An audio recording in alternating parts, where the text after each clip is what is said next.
that wasn't recording. Welcome to another exciting installment of the Terrorisk podcast. As per usual, we did 2 minutes of gold before we started recording. Justin wants to know about synagogue stuff? Maybe. Yo, Chris, can you hand me that Zippo lighter? It's like bronze colored. Yeah. That's gold. No, it's not. That's fake. How's life been treating you boys? I've been on here. Oh, like, fuck, what, no, we're almost a not there month yet. ago? First part, we're always talking about... There is no structure to this podcast. Yes, there is. If someone wants to talk about something, we should just let it happen. No, you got to establish it first and then veer off topic. But yeah, we just watched the most essential defeat of America's World Cup run. It was a good run. The Belgians. Who would have guessed? Those goddamn Belgians. Well, they're gonna get slapped around by France now, right? No, it's France, Morocco. Belgium's gonna play Spain, I think. So yeah, the winner of this game ultimately lost to Spain. Correct. But then Spain will probably beat Morocco. Right. Well, France will beat Morocco. I mean, France beat Morocco. Yes, that's what I meant.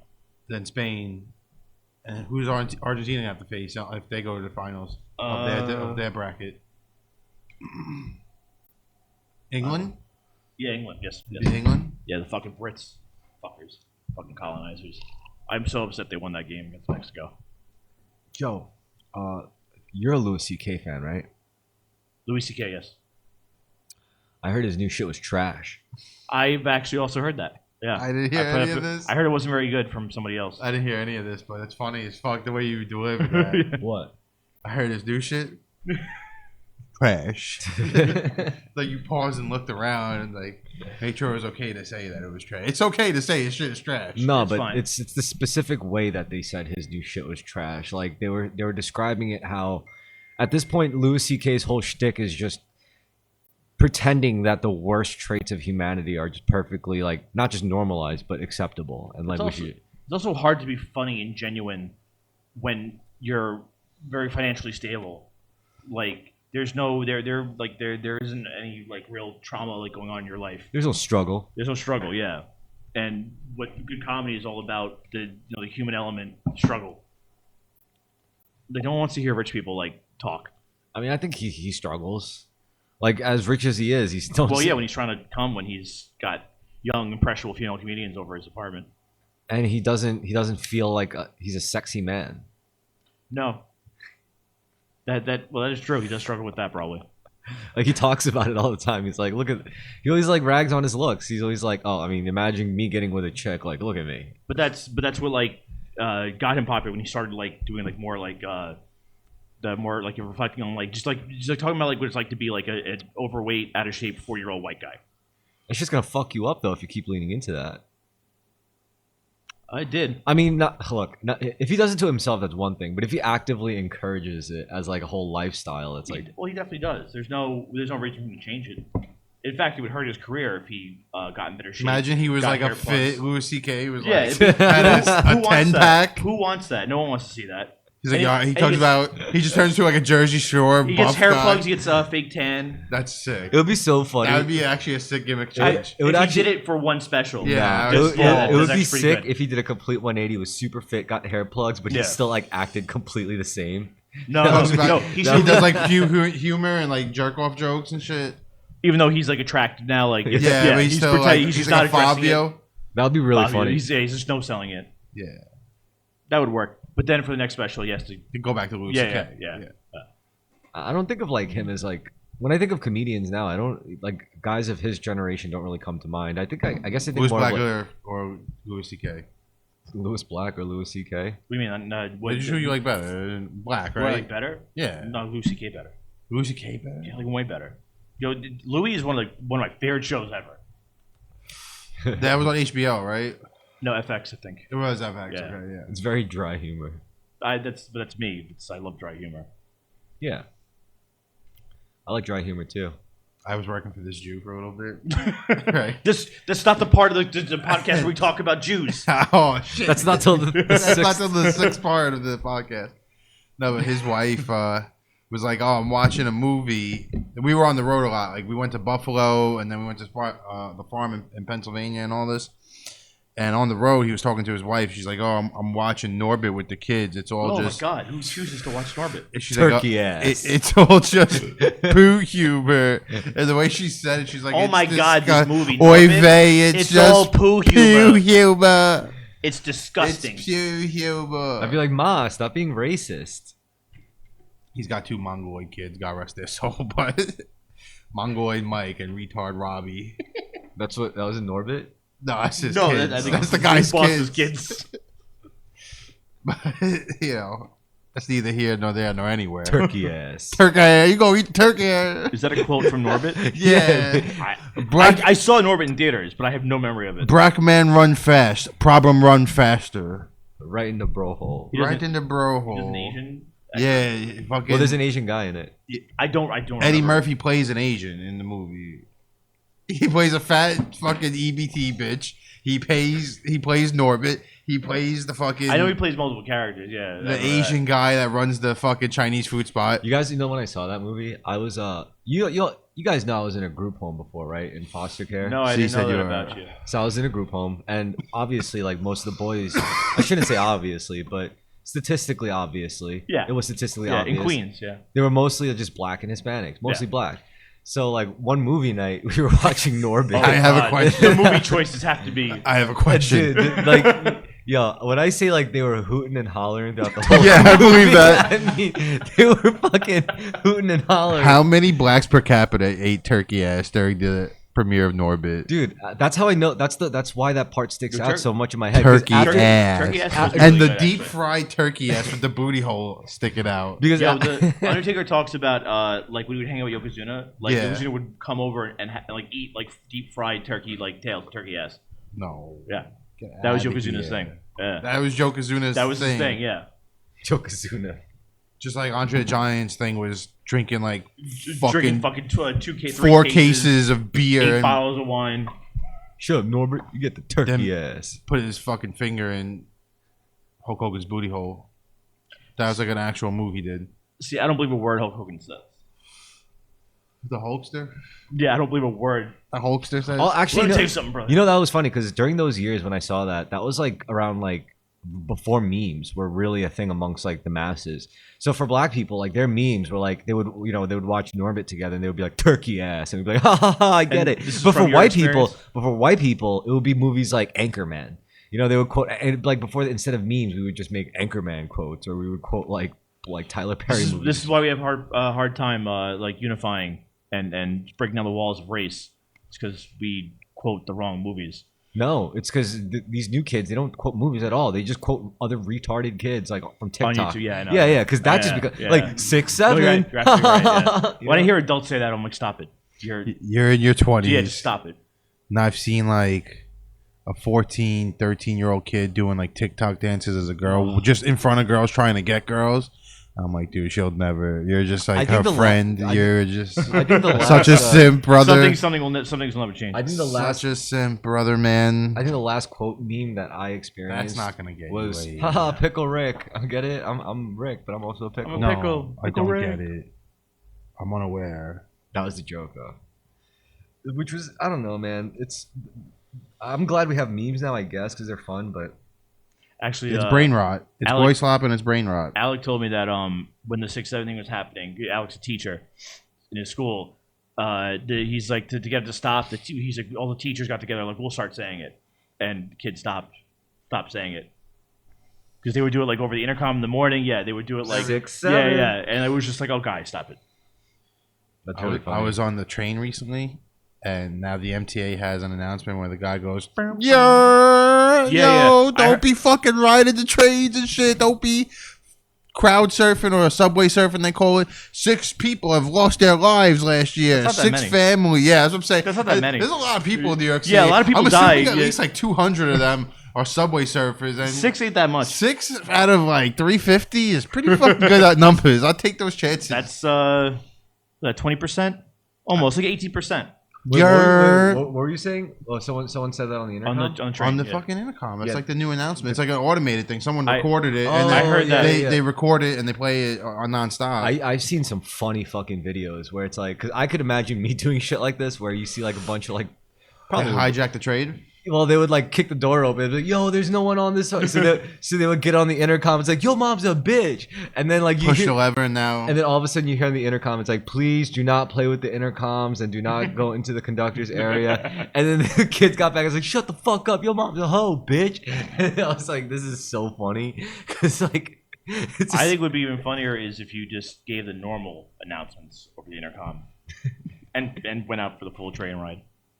Didn't let anyone know that you weren't supposed to be there. There's a big bing bong. This Bing is 42nd Street. Your mom No, sucks a golf ball through a garden hose here. just do it on purpose. Well, it's actually funny. The guy, we all know the guy's voice where it's like All aboard the not all aboard. The gabagool trade. Over it's here. like, "You've reached 42nd Street, Times Square. Yeah. Stand clear of the closing doors, please." Or So the guy who did that Is voice, that movie phone guy? no, it was for a while. It was our train guy, but that guy actually, he's a trans woman now.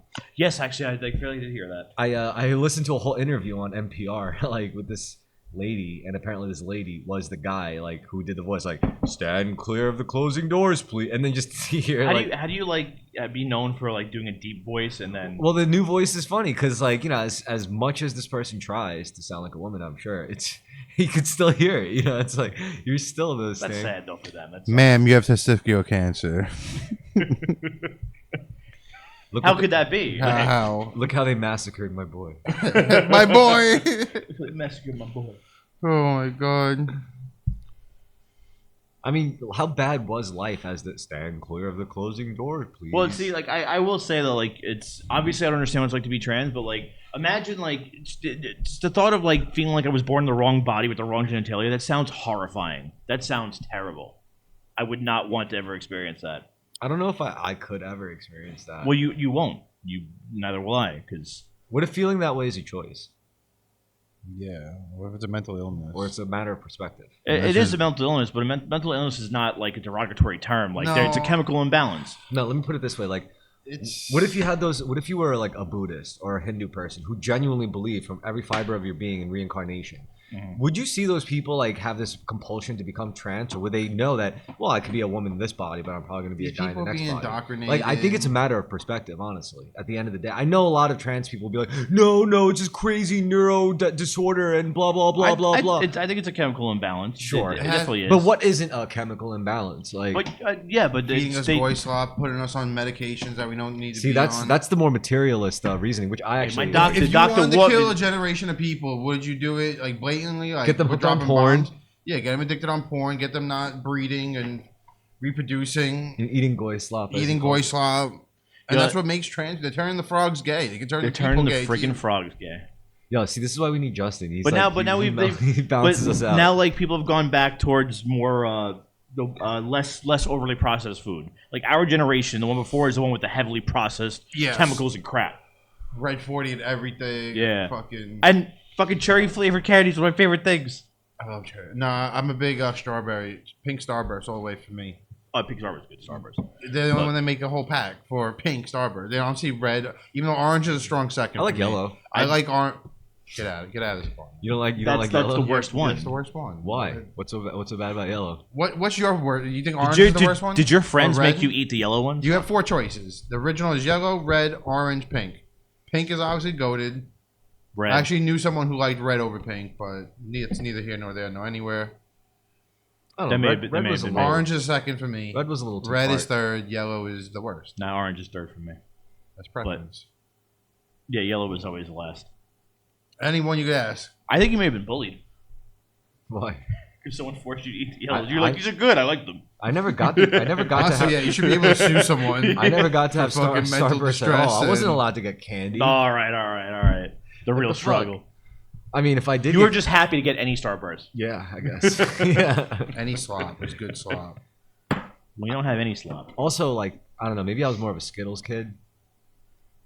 I like Skittles. Those are two different things, man. Skittles are apparently like one of the worst candies. I heard they're banned in California, but I could be wrong. No, I think they're completely banned, but I think their formula is different. Like there's still like when I was in Ireland, I was in Europe, and like they still have there's American brands there, but like the flavors and formulas for them are completely different because they can't use some of the banned chemicals. And you know what? They taste a lot fucking better. I'm sure they do. Fucking potato chips taste great. I would doubt that for a second heartbeat. Everything there I'm tastes very better. stoned. Everything there tastes better. What country? Ireland? Yeah. Yeah. But like any country in the EU like would have the same like laws when it comes to like food and stuff. Our food has to be edible. That is a thing you have to make sure of, that the food is edible, but it doesn't matter how you get there. I concur. Yeah, Make the doesn't food matter edible. it Doesn't matter have to be how you get healthy, there. but just make it. You look at the fucking Slim Jims. They have saw- like plastic film around them. I always take them off. I always peel them off too. Yeah. Man. I don't know. No matter what country you go, meat is always going to be like the fucking What's your favorite type of meat? pork. Really? No, it's not. Pork. I feel the guiltiest. Pork's my least favorite. I do love like things like bacon and like pork belly, but like pork is just like. I have to be in the mood for pork chops. Bacon, I can eat breakfast, lunch, or dinner. I do love sausage, Sausage is great. but there's so many different sausages. Yeah. I What are like you lamb. showing me, dude? I don't want to see animals. get No. It's not getting murked. I want to see the fucking chicken get his Chicken. head shredded You know, I off. don't want to see this shit. Yeah.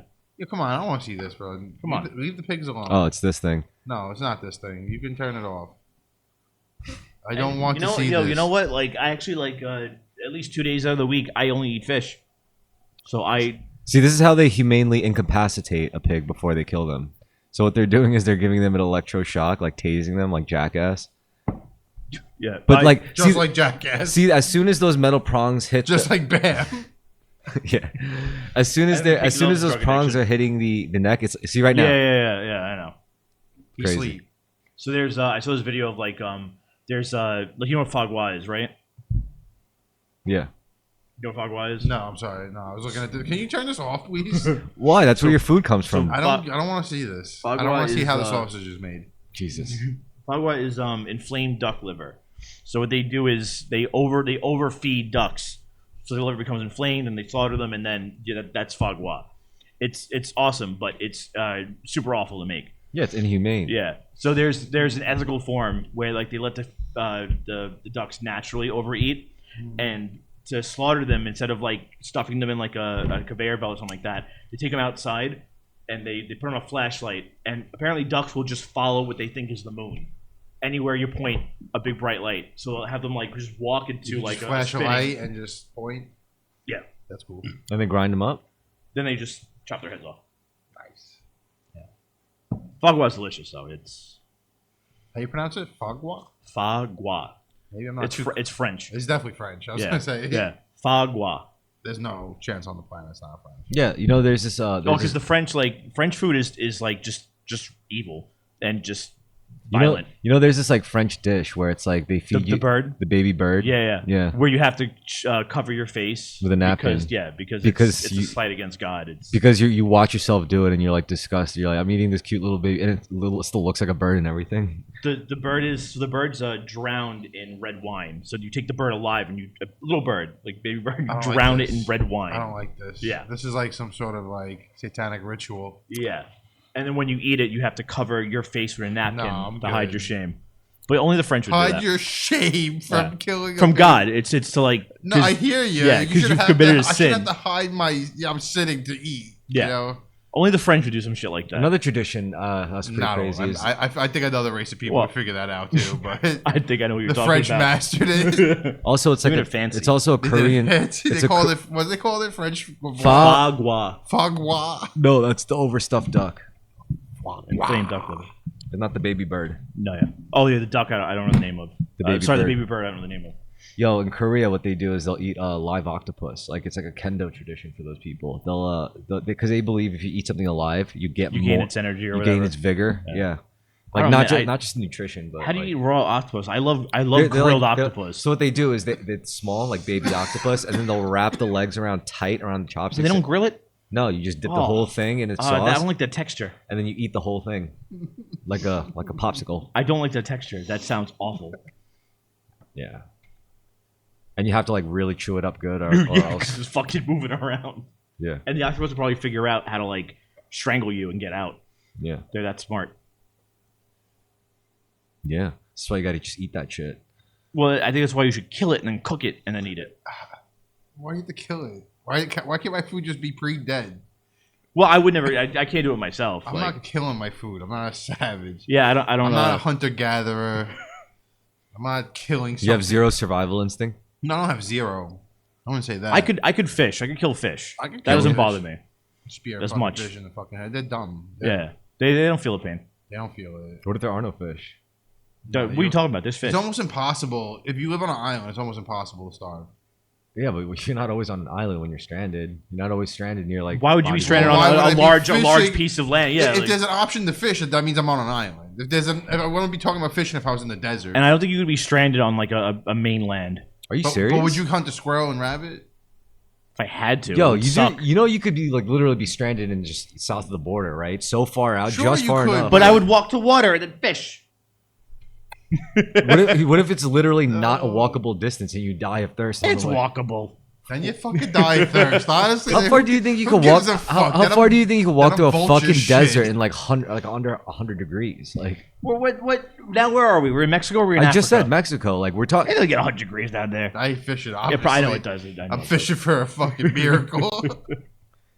I guess the idea of like You would die from I guess the exposure idea anyway. of ending up stranded in a desert might But be if I'm so foreign to Castaway- you, but yeah, it could easily still happen. But if I'm straight Tom Hanks and Castaway, then I'm there's good. no way I can. Justin, I'll be there's fine. other places to get stranded besides I an island. understand Okay. that. I wouldn't let But myself I'm get saying caught in that if I situation. were on an island, I Who the would fuck be would let fishing. themselves If get I caught were in, in like, a fucking any situation Saharan like that? desert, I would not be fishing. What are we talking about? How many people get caught stranded in the Sahara Desert a year? Thank you. A lot of people. How Sure. many? A lot. A lot? What's a lot? 10? Numbers. How about this? What's the More than statistic? Per the capita. look, more than the amount of people that end up dying fucking climbing Mount Everest. I think, right? Well, yeah, because that's incredibly stupid. Yeah, but people still fucking do it, don't they? So they do the same shit in like desert environments, do extreme I'm climates. gonna, They're look like, up, I'm gonna look up how many people die The percentage Getting- per capita. getting probably- lost in the it's probably Sahara a fucking Desert. lot, dude. A lot of I shit bet you gets. it's not that much. A lot more people traverse the desert than fucking the Yeah, but Mount I mean, Everest. Some people don't consider those people people. Well, I'm saying if I was stranded on an island, I would fish. If I was stranded Dude, somewhere like people else, fucking live out there. Do you not know how like people live? They in the- live. They live. Exactly. They're living. And guess what? They end up dying because it's more hazardous to live eventually, out there. sure. No, I'm saying it's more fun. God, like you're acting like you don't know why Australia is so fucking dangerous. You think it's the tropical island-like environment No, that's gonna it's- get you no, killed? no, it's one of It's those not- giant fucking spiders. Exactly. Or They you're live gonna out in the Yeah. fucking desert. and you're gonna And get their fucking water- beat up by kangaroos. I'm just saying, it's like you guys don't understand. Like it's more likely if you're gonna get stranded anywhere and die, it's probably in the fucking desert. No, because Yeah, I wouldn't. okay. I Yes. wouldn't. I No don't one's cross arguing deserts. that. I don't cross deserts. What do you mean? No one's I arguing don't cross that. deserts. You don't land I on don't- I don't islands cross that the often beach. either. That's not true. I land on islands all the time. Small little islands where you could get stranded and die. I live on an island. I used to work on another island. I visited Ireland last year. I'm on islands all the time. You don't know anything about islands. You don't You don't know my anything about life. deserts. You know my okay? I life. don't want to know anything about deserts. I don't want to be in the desert. You don't know anything about fucking Fuck deserts. the desert. I want to go to the beach. There's other places you can get stranded, I'm sure. I got lost at Hershey Park one time when I was like, How many Eight. people? How many people die in deserts? how many 8-year-olds get kidnapped at Hershey All Park right, every year? I'm not Look happy. at those numbers. People that die in the desert lot of versus kids that get kidnapped at Shut Hershey up Park. for a second. A lot of people fucking die in deserts, I bet, don't they? I'm sure they do, but is Yeah, it well, more than I Hershey could Park? tell you how many die in the Sahara. Okay. Actually, I'm sorry. No, I didn't read the whole thing. An exact annual death toll for the Sahara is unknown due to its vast, Sure. unpoliced and inhospitable It's terrain. fucking dangerous. However, bro. the UN Refugee Agency and the International Organization for Migration report that hundreds of thousands of migrants die there every year. And bro, dude, it's Hundreds of probably thousands. way That more than makes- that. It's probably way Yeah, fucking more 'cause than they that. can't. Yeah, they Dude, can't. I'm telling yeah, you, yeah. like you're more likely to die in the fucking desert than you I- ever I- will on a fucking my island. point is that I'm not. People are. What not about me. What about Oh, Hershey 'cause I'm Park not people, victims? yeah. See my skin tone? See the way I speak English? All right, people like me don't die in places like that. Actually, for when I was in the eighth, me and Mike were in the eighth grade. They took us to Hershey Park, and we actually tried to run away and hide in Hershey Park No. at the end, so they wouldn't. So we could like have a few more, like just more time. I there. seen videos of like the migrants in Times Square, the ones that are dressed like Mickey Mouse, snatching kids Or up. Spiderman. Spider-Man or Minnie Mouse. Minnie Mouse is famous for kidnapping kids. Well, because Snatching them up. you wouldn't expect Minnie Mouse. Spider-Man maybe. it's actually really Spider-Man, hard. you never. Isn't it kind of? I'd say it's pretty fucking hard to get away with kidnapping like a white child. It's too. very hard. Yeah. No, because a lot of the foreigners is like they come, the kid get lost in fucking New York City. Well, it's not. You make one turn, the kid's disappeared forever. Yeah, but now everything's on camera. Sure, but when a migrant comes in who doesn't have paperwork and doesn't But matter. They could they just come- leave this country. They snuck in so they could just leave and not be prosecuted. but migrants because they don't aren't have coming Social here for- I Security think number. it's actually the Like other. if someone like No, me were to do dude, that, I would dude. get caught because I have Social Security number. I think and you shit. got it twisted. I think if you're a migrant and you came into this country, it's a lot easier to get your kids kidnapped. Like if I'm a child napper. No, if, he's implying. I know that, what I'm implying though is actually closer to reality. Where if I was looking to kidnap kids in general, I'm going to kidnap migrant. Even if I myself was a migrant, I'm going to go after other migrant children. I mean, I'm not do going you- to go after American citizen children. No, I'm saying like the third anytime- world comes here, they start acting like the third world. You import the third world, you become the third world. Yeah, well, It's probably. a little much. I mean, I don't know. Depending on, because like there's such loose definitions of what first worldism actually is, like versus third world. I mean, to the third worlders is probably. Because I'm not saying only third worlders kidnap kids. Obviously, that would be It's mainly white guys. It is. But if you really want to look at the vast majority of kids being kidnapped, they're not U.S. citizens. They're most of the kids getting, absolutely, yeah. most of the kids getting kidnapped. Dude, if and you being if you read like the advance, anytime there's like a missing like child, it's never a white kid. look, it makes sense as an American to be worried about American children. I get Sure. that, but the vast majority, it's just statistically like there's more kids that are getting disappeared because they're not American. If anything, like parents desperately want their kids to be American, so there's a significantly less chance. There's a paper trail. Like, yeah. Whereas if you're just some kid coming in from a Someone satellite, seen my white child? are they from I saw a white child. Are they from Eastern Europe? Then nope, I didn't see shit. Are they from like some Slavic country? Nope, I didn't see shit. Probably disappeared in some war zone. Which happens all the time. happens every day. Yeah.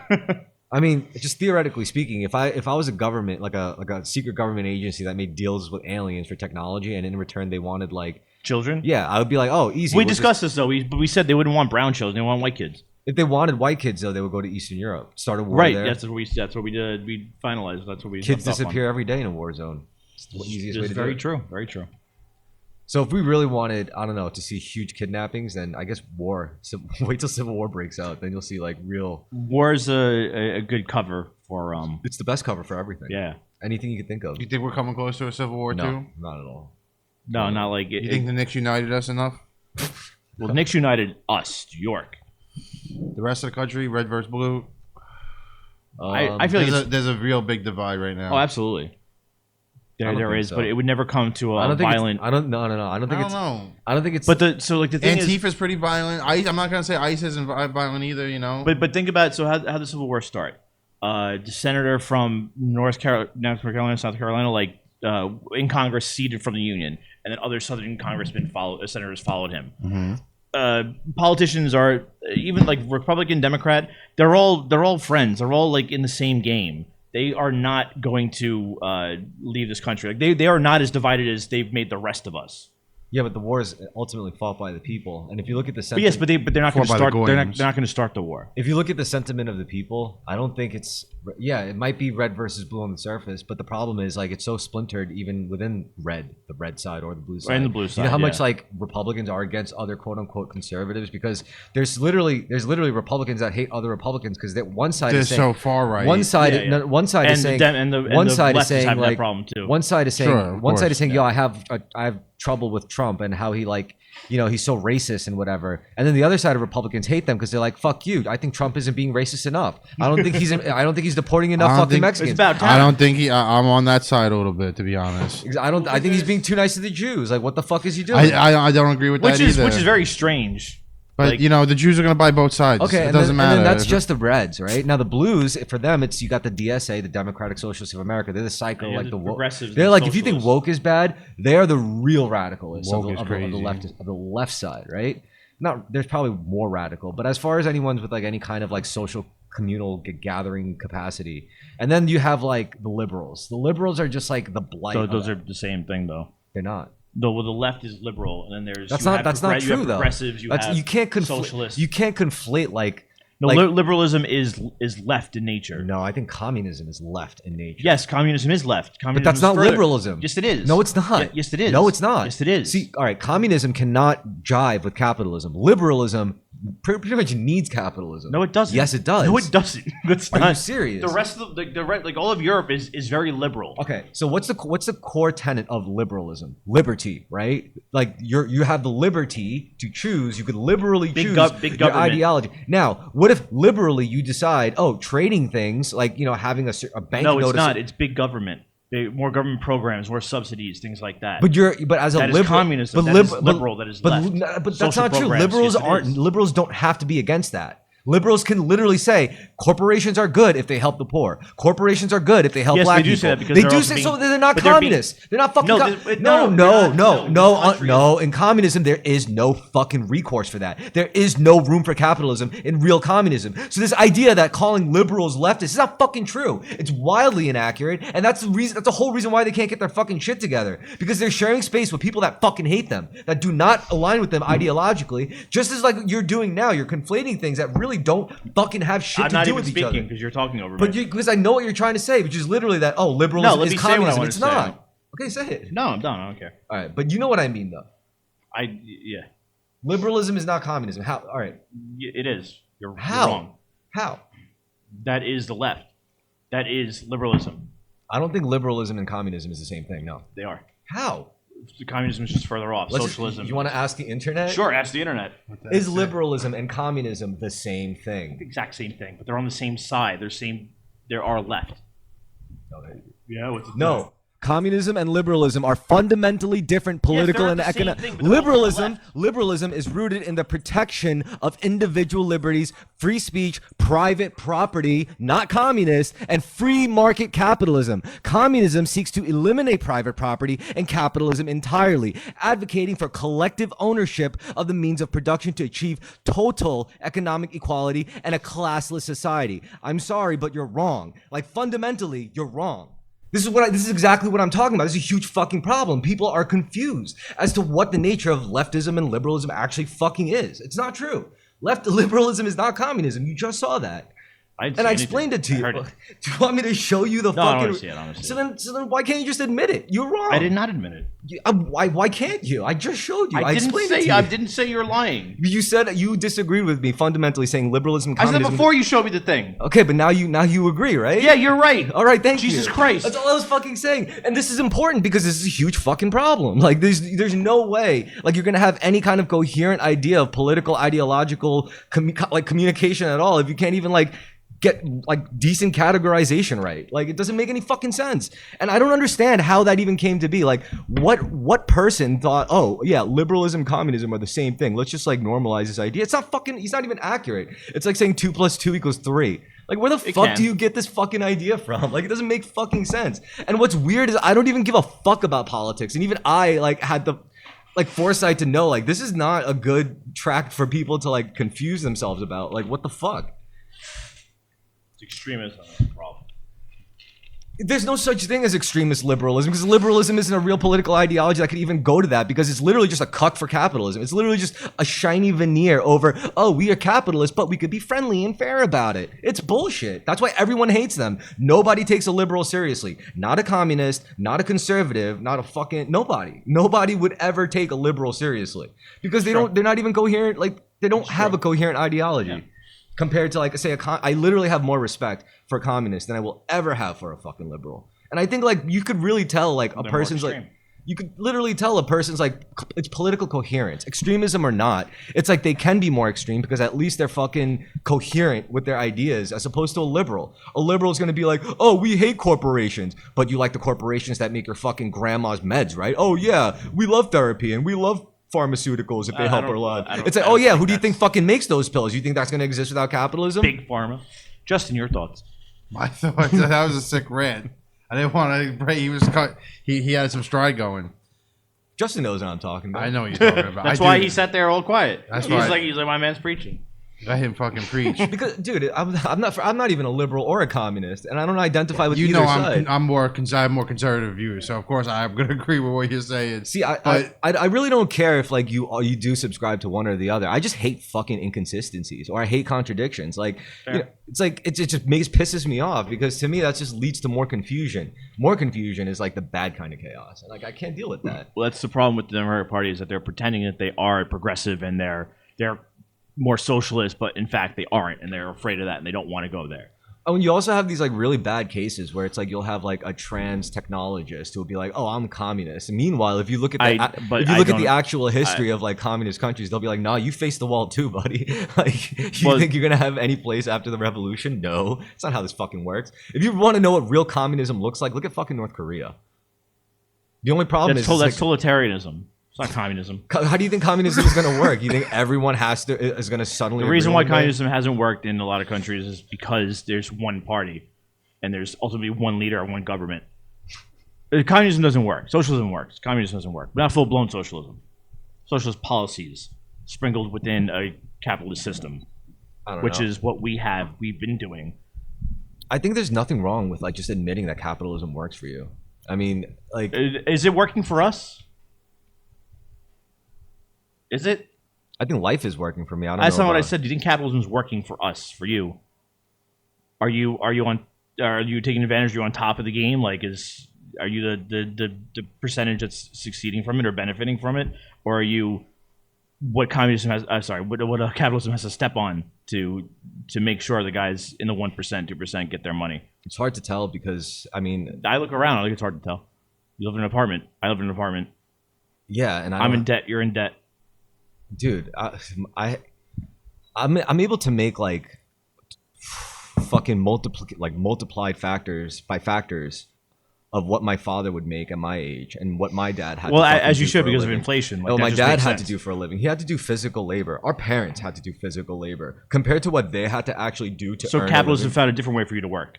To benefit the 1%. Capitalism is doing exactly what the fuck capitalism is meant to do. There's a small minority on top, and then all of us are down. I'm sorry to tell you, we are that minority.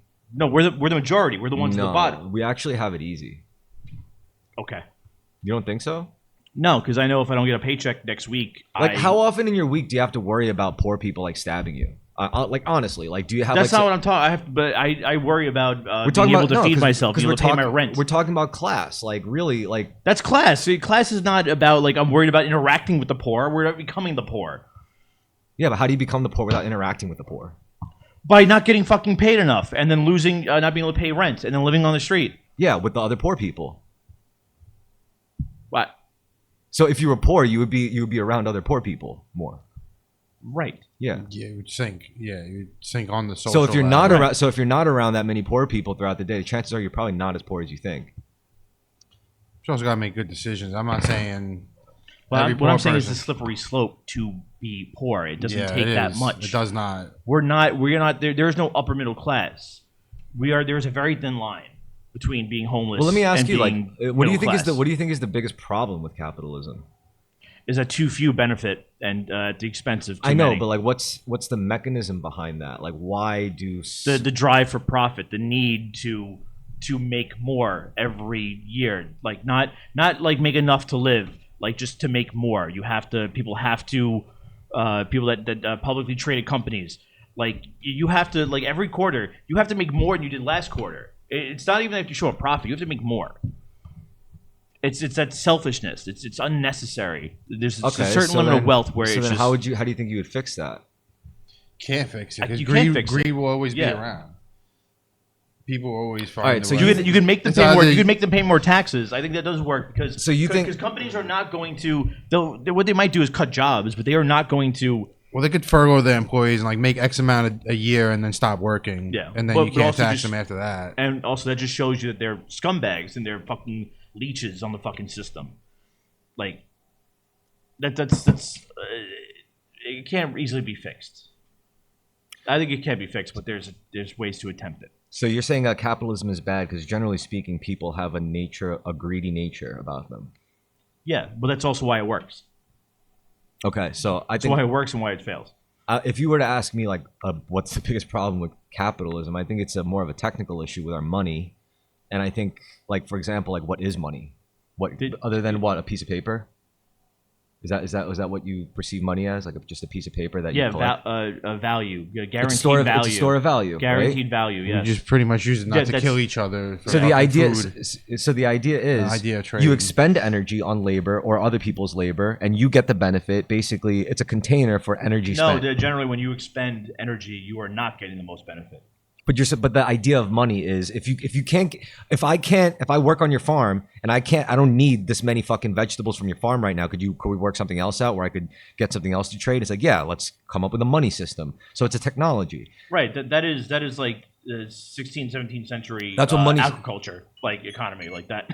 That's That's how you start agreeing like that. Like, hey, let's have a money system backed by this. Let's give value to this. But now we're in the late game. We're in the very late stages. Yeah, so money that. money was It's way backed. past So that. money was backed by gold Once upon Was. once upon a time, and then they stopped.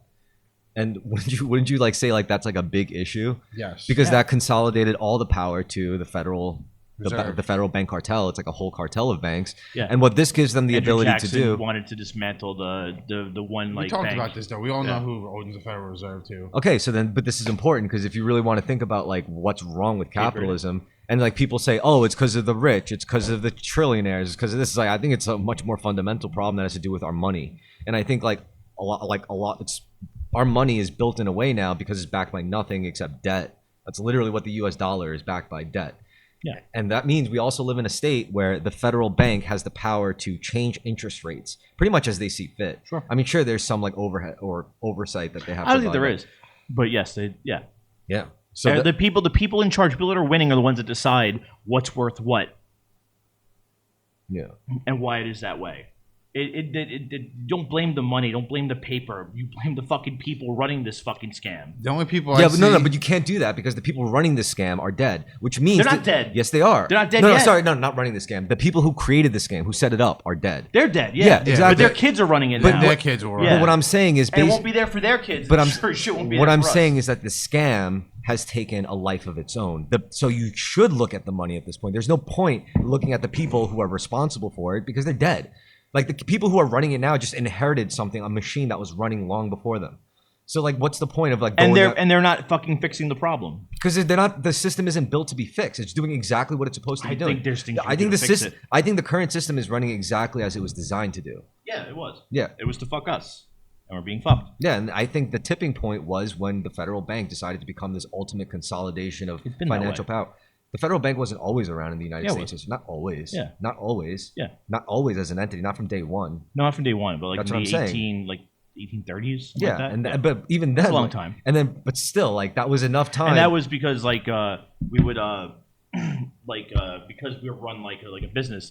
There was like in the 1800s there was like 6 or 7 like mini depressions that happened through it because like we contracted. We didn't show like the government, like the United States as a whole, didn't make a profit. So there's a lot of mini like depressions and panics at the 1800s, and having a federal bank was a way to try to control that and steady it. Yeah. But then I don't know, because like that was a good equalizer. Otherwise, you're gonna go like what else is gonna bind you as like a nation-sized conglomerate? Like you're gonna rely on ideology? No, religion. That's gonna be terrible. Doesn't work no more. So and this is why communism thinks they're like communist parties, for example, throughout history, they thought that their hatred of their oppressors was enough to like unify them and bind them Well, as that's a how you get culture. people behind you. But you can't run a culture like that. No, you can't. You can't run a culture against, like just blaming your problems on somebody else and just saying, well, let's kill them. Yeah. That's gonna be fine. Hey, how about a piss break? Yeah, sure. Ooh. I gotta get ice.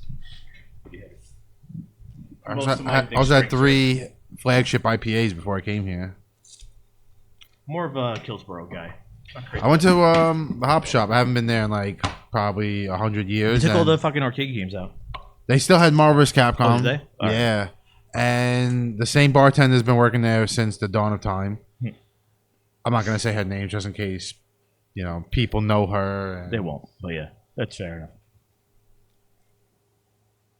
Yeah, I've been up since 2 a.m. Doing what? Oh yeah, not sleeping. Just not sleeping. Not even fun. Thinking. Just watching fucking Netflix That's on my the computer. worst part. Is that that's why I can't sleep, because I can't stop fucking thinking about nothing, Nothing. nothing and everything. I honestly just have a lot of regrets. I just think, like, how the fuck did I get here? Yeah.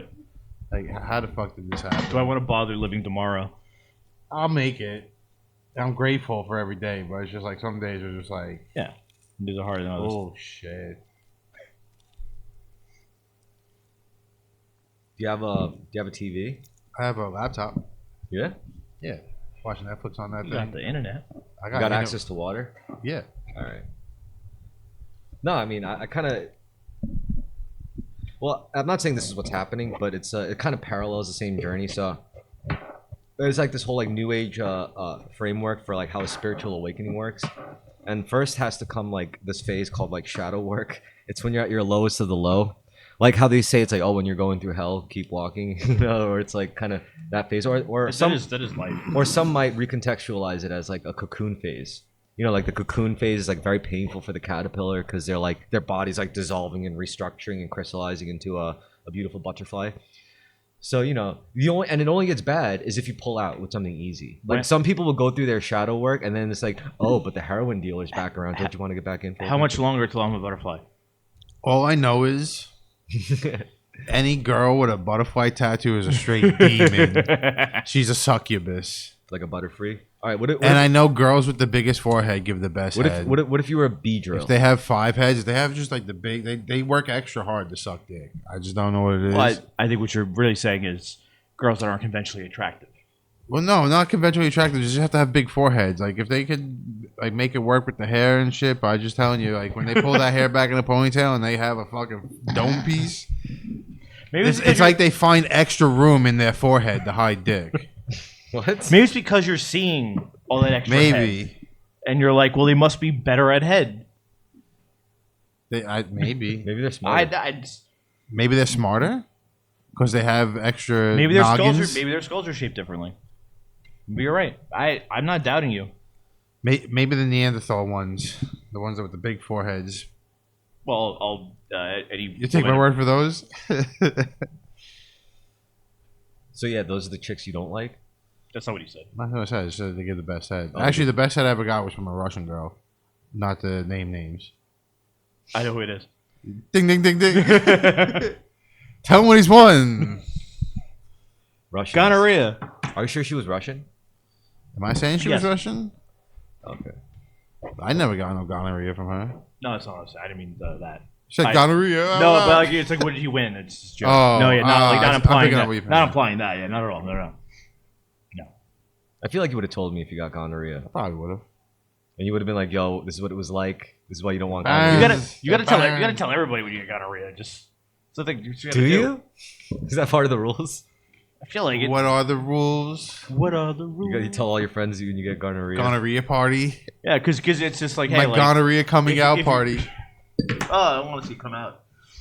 Honestly, I feel like it would make more sense to me. It's like if I was rich and all my other friends were rich, it's like if they would have told me, it's like, oh yeah, I contracted syphilis, I'd be like, that sounds about right. Well, yeah, you must be fucking some extra exclusive pussy. Where the people Public that have pussy, you mean? Public pussy. Well, once you run out of the exclusive pussy, you're like, fuck it, I want to live a little dangerously But that's tonight. no, but that's how you get syphilis, and then you're part of a really exclusive club, or like AIDS, because like you can only fuck other people with the same venereal disease as you. Yeah, but if you're rich, you could. There are pills for everything. Well, yeah, not them. Well, there's pills for AIDS. Yeah, Yeah, poor people could have it. Then. yeah, exactly. Well, actually, my Medicaid got cut, so I don't know if poor people can have it. I would just get into the I business. think moderately wealthy people can have it. I would just get into the game of stealing like pharmaceuticals. Why?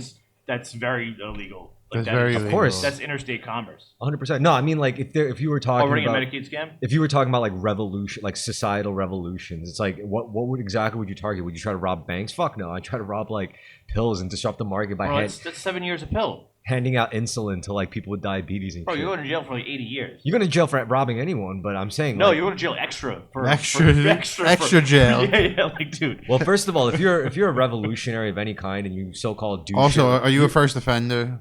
Like, No, that's no, not no, a no. thing. He is not a first offender. no, if I know that. you come out with a manifesto and everything, you're branded as a terrorist, all right? Fuck a Sure. criminal. So by then, it's like you're probably gonna get shot or something. It's like if you're saying like I'm trying to destabilize current American infrastructure by handing out yeah, this pills is to very like. violent. Like not I mean, is it violent if you're just handing out like to the system it is, yeah.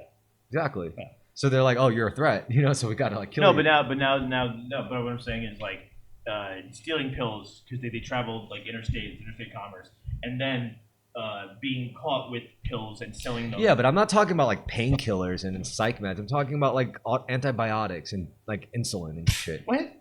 It's bad cheap. Why would you steal those? Yeah, but they still sell. They're still for sale. Like they should be free, right? I mean, am I wrong? I could be wrong. You're right. No, you're absolutely right. I could be wrong. I don't fucking have diabetes. You're right. Because like Brendan was telling me, he was like, "Yeah, I have to pay this much for diabetes, and I don't have a job. Like, I might die." I'm like, "Wait, they don't just give it to you for free?" He's like, No, because it's not a quality of life issue. And there's also like, if you get like the outdated diabetes, the insulin, it's like not as good as the fresh. You said that. It was funny. I was like, that shouldn't make sense though, because like the half life on like chemical compounds is very long.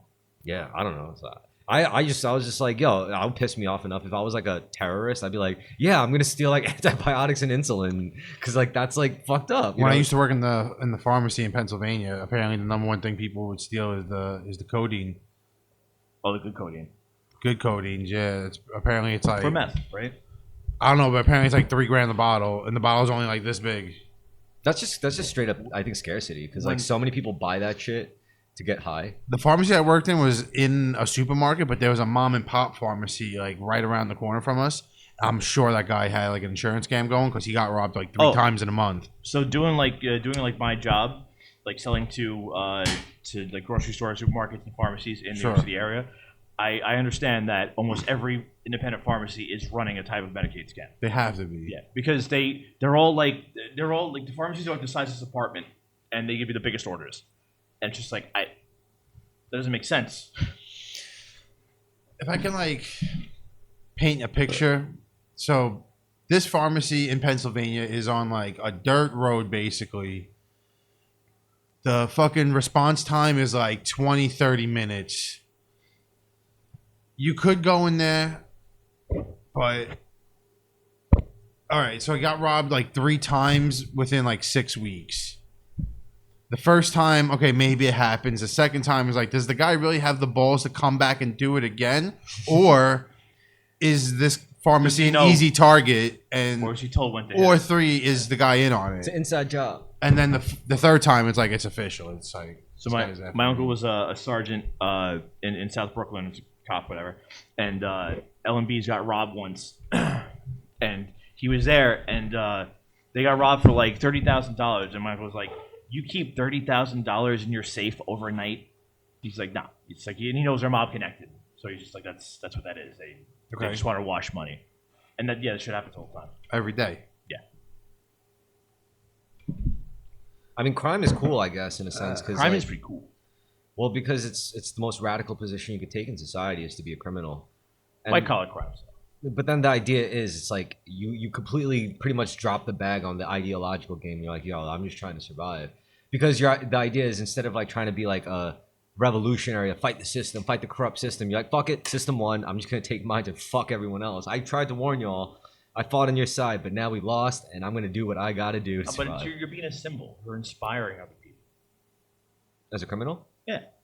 Like Robin Hood. Yeah, but you're not always. Sometimes you're just like a menace. So yeah, you could just be a menace to society. That is true. Yeah, that's also pretty cool. I guess. Like Samurai, for example. Right. They lost, and then like they didn't have anything to do. They just couldn't work a regular Imagine job. a samurai just walking around New York City, slicing people. No. It's more like, well, I'm unemployed now, and they took away my sword, so I must have revenge. Well, it's more like I'm only good at 2 things, really. Took like my sword. I'm only good at following orders and killing people. And if those are the only 2 good like things that I'm good at, chances are I'm either gonna be like a soldier or I like doing 2 things: cut people up and following orders. I ain't got no more orders. So yeah, slicing people up now. Well, that's why they just they live. They all just became criminals, and they're like, yo, and eventually became a yakuza. And also, there's just markets in every society that the government doesn't control or is unable to control for whatever reason. Yeah. And it's usually to do with like legislation, right? Like if they make gambling illegal, well, guess what? You just created a black market. If they make alcohol illegal, you just created a black market. Yeah. That's just how it goes. Everything you make illegal is going to become its own market. Well, the U.S. government created the Italian-American mafia with prohibition. Yeah. The United States pretty much created like global elite pedophile rings with like Jeffrey Epstein. I think those are always happening, but yeah, but the United States needed their own satellites for elite pedophile rings, because without that, they don't have their access to direct intel that those things would offer. That's why the U.S. needed their own. That's why they needed their own Epstein guy. Probably right. The UK has Prince Andrew. Yeah. Germany's got this, yeah. some German guy. How many kids were funneled through Nickelodeon? Fucking not illegal immigration, war zones. He's right. It always is kids that you can't like that are less documented from like poorer like backgrounds. Like You can't steal them from like fucking Staten well, yeah, Island. again, because they have no social security number. They have Yeah. no fucking like, And, like, real dude, way like- to track them. like think of like all the rub and tugs. Like it's all Chinese immigrants and like you North you know Korea. but you know that they are sex working slaves. Everyone knows that. It's well like everyone's aware of that, and nothing happens with it because it's easier to get away with and less people care. Supposedly they can age out and buy their shit, buy their way. I'd like to think that. Well, that's like the No, they old buy school. into it. That's the old school madame at like the bordellos. yeah, in the buy West. buy their way out. You Yeah. know? You get imported as a hooker, fucking up dudes. Eventually you're too old to fuck. That almost never happens. I feel like though. You just get killed. It's like this is shit. No, you get like you have to deal with the trauma you've experienced. You get to do drugs. You just don't like you're just You fucked think, up in the like, head. What's his name? Fucking Denzel Washington, Equalizer style, comes in, kills the fucking God, I hope guys who so. are sex fucking trafficking. I I hope was so. thinking more True Romance. True Romance. Equalizer 2 is actually my grandfather's favorite movie. Is it really? Yeah, he loves it. It's like it's one of those. It's like, Grandpa, are you watching Equalizer 2 again? No, He's he loves he loves action movies and like we went to dinner like he's you know what was on last night? You know that movie with Denzel? You know the one where he's like he's like killing people and stuff like that. I'm like, oh, Equalizer. He's like, yeah. The second He's like, one. but he's like the one where they do this. I'm like, oh, it's Equalizer 2. He's like, yeah. He's That's a like, great movie. yeah, he loves Denzel. Old Italian man. Man on Fire. Oh, Man on Man Fire Fire is is an just- awesome. Oh, movie. Man on Training Fire is just Day the is greatest. great. Flight. Dude, Flight's I- a sick movie. I watched I'm drunk Flight- now. I watched Flight like a few months ago for the first time, and it made me like it fucked me up. It's one of his best movies. Yeah, for sure. it fucked me up because it's like oh like because I'm on his side the entire movie. I'm like he doesn't have a drinking problem. He's got it under control. Like he's No, he fine. ain't got that And shit then- under yeah, then control. I'm like maybe I don't have mine under control. Man. But no, I love that movie. There's the meme where it's you pull up to the 2 out of 10's house when you're on a dry spell and he's in the car and he Yeah, has he's the like bottle he's at the this. fucking handle. Yeah, glug glug glug glug glug glug glug. I like the one where like he's just in his garage, he's just doing lines and getting trashed. Oh, he's mad, I fucked got- up, and yeah, then yeah, he's like, I got a handle on this, and he John Goodman comes in, fucking saves the day. awesome. I love John Goodman in that. He's just like he's He's from the Dude. Yeah. Same guy from the Dude, basically. but what's he's the pusher man. Like The pusher man. yeah, I'm your pusher man. exactly. John Goodman. Wasn't he? Big old guy. Sorry. Didn't he do a voice in a Pixar movie? He did a bunch of Yes, voices. he's done many voices in Pixar movies. He's also done many good movies. He's Fred Flintstone. I'm surprised he's alive. Why? He lost the weight. He actually had a really bad drinking problem and drug problem too. Speaking of losing weight, how do you feel, guys, about the Ozempic? I won't do it. Now, if you were a big person, would you do it? If I was a big person, yeah, because I'd be like, how the fuck did this happen? I can't. I don't know. I understand. Like, I don't like shame people for doing it. Like, Sure. yeah, but I. Just I worked at wouldn't a do it. pharmacy. I see some big OP. I was shaved, but I don't care. Maybe. Well, see, that's it. Because like, there's people that are like generally have a hard time losing weight and are big. And then there's Sure. people that are just that don't do anything. they and won't are- do anything to help Yeah, their yeah. cause. Supposedly, like, you know, their Ozempic babies are only gonna grow to be like 5'9" tops as a dude. Or, We, like- we have no idea what's gonna happen yet. It's gonna Yeah. be crazy. I Yeah. can't wait to find out. Oh yeah, because there's always there's just no enough data. There's not enough time that's passed. We're gonna see some Ozempic babies get older and see what happens, see what they look like. Ozempic, They maybe they're like hobbits. You know, maybe they're not like too skinny. They're just like smaller. You know, maybe their regular proportion just smaller. You know, you'll see like Shaquille O'Neal, but he's like 5'4". Yeah, right. Imagine Like, Shaquille that's O'Neal Kevin 5'4". Hart. Yeah, No, but just stocky and Yeah. being like, yeah. What a deep voice still. Hey, my With the man, what's voice. going on? hey, yo, I'm Shaq. I'm 5'9". Yeah, That's right, baby. I think that's what Ozempic babies are gonna be like. I like it. I've Yeah, seen I people just- on Ozempic. I know people that do an Ozempic and like it's like I don't go around going like why Lord, why am I fat? Everything I try doesn't work. Like, no, Why, I Lord? don't try. I know that I don't Curse try enough. you. I know how I got exactly where I am, and I know like how to stay on that train. And I know it's well within my power to change it if I really, really, really wanted to. Well, Like through proper channels. you know, my problem with Ozempic is like, can you get off of it and stay that way? I don't know. I've never seen anyone try to get off the Ozempic once they're on it. But that's what I'm saying. Like that to me is a or problem. Wegovy or whatever So the like other those- ones are. Like I feel like those medications are like too like they don't know. And yo, these people are fiends for it. They'll call like days in advance before their prescription Are you is due. serious? Yeah, I used to deal with real crackheads in the pharmacy. That's crazy. because people want their medication, and like some people actually need it, and they're in pain. Well, it's diabetic. I had to do that for my medication, too. grandfather, where like he was getting heart pills and Heart pills or eye fucking drops and shit. and the doctor forgot to send it to the pharmacy, and thank God it was a small pharmacy, and they were like, "We'll give you like 5 pills." Yeah, And we then used check to with do them. shit like that too. Yeah. That's why you with those smaller pharmacies. They're Like better we'll give you a that. 2-day supply. Exactly, yeah. Whereas if it was CVS, it would have been like, "Oh, no one's I was here." trying to do that with my Adderall prescription. I was like, yo, come on, it's 4th of July. They're like, you're early Monday. I'm like, yeah, but you guys were out of stock. You guys were out of stock, and you made me wait. You made me wait, baby. Come on, baby. Just eat Just one a little few. crack rock. Let me get a 2-day supply. I didn't even know what I was going to do with a 2-day supply, so whatever. My so at one point my uncle was prescribed oxys, but like for legit reasons. He was a carpenter for like 30 years, bad back. The only place he could pick them up was a place in Long Island, and like he had to like be there within like a short window. Like they would breathalyze him and drug test him when he On the picked it spot? up. Oh, Yeah, shit, and he was okay. an alcoholic. So You like, pulled it off? yeah, What a fucking patriot. yeah. Well, then he was like flipping them too. But Nice. he was taking them because he needed them, but he was also flipping them. Sure. Yeah. That's the only time I ever got into argument with my uncle, where he was like, anybody that would buy these, and I was like, just fucking ask me to sell my friends oxycodone. Hell yeah. He's like, oh, I'm sorry. Hell yeah, I did. Yeah, I wish he he's did. like, no, just I'm not asking you to get anybody addicted. He's like, but if somebody already is into it, Yeah, I never was into painkillers. I don't like no, painkillers. it was fine. I never did them. Painkillers? I'm not in nearly enough pain, and even like when I've had like procedures, I've never gotten anything more than ibuprofen. The 2 worst times I ever needed pain was like painkillers was definitely when I had a kidney stone.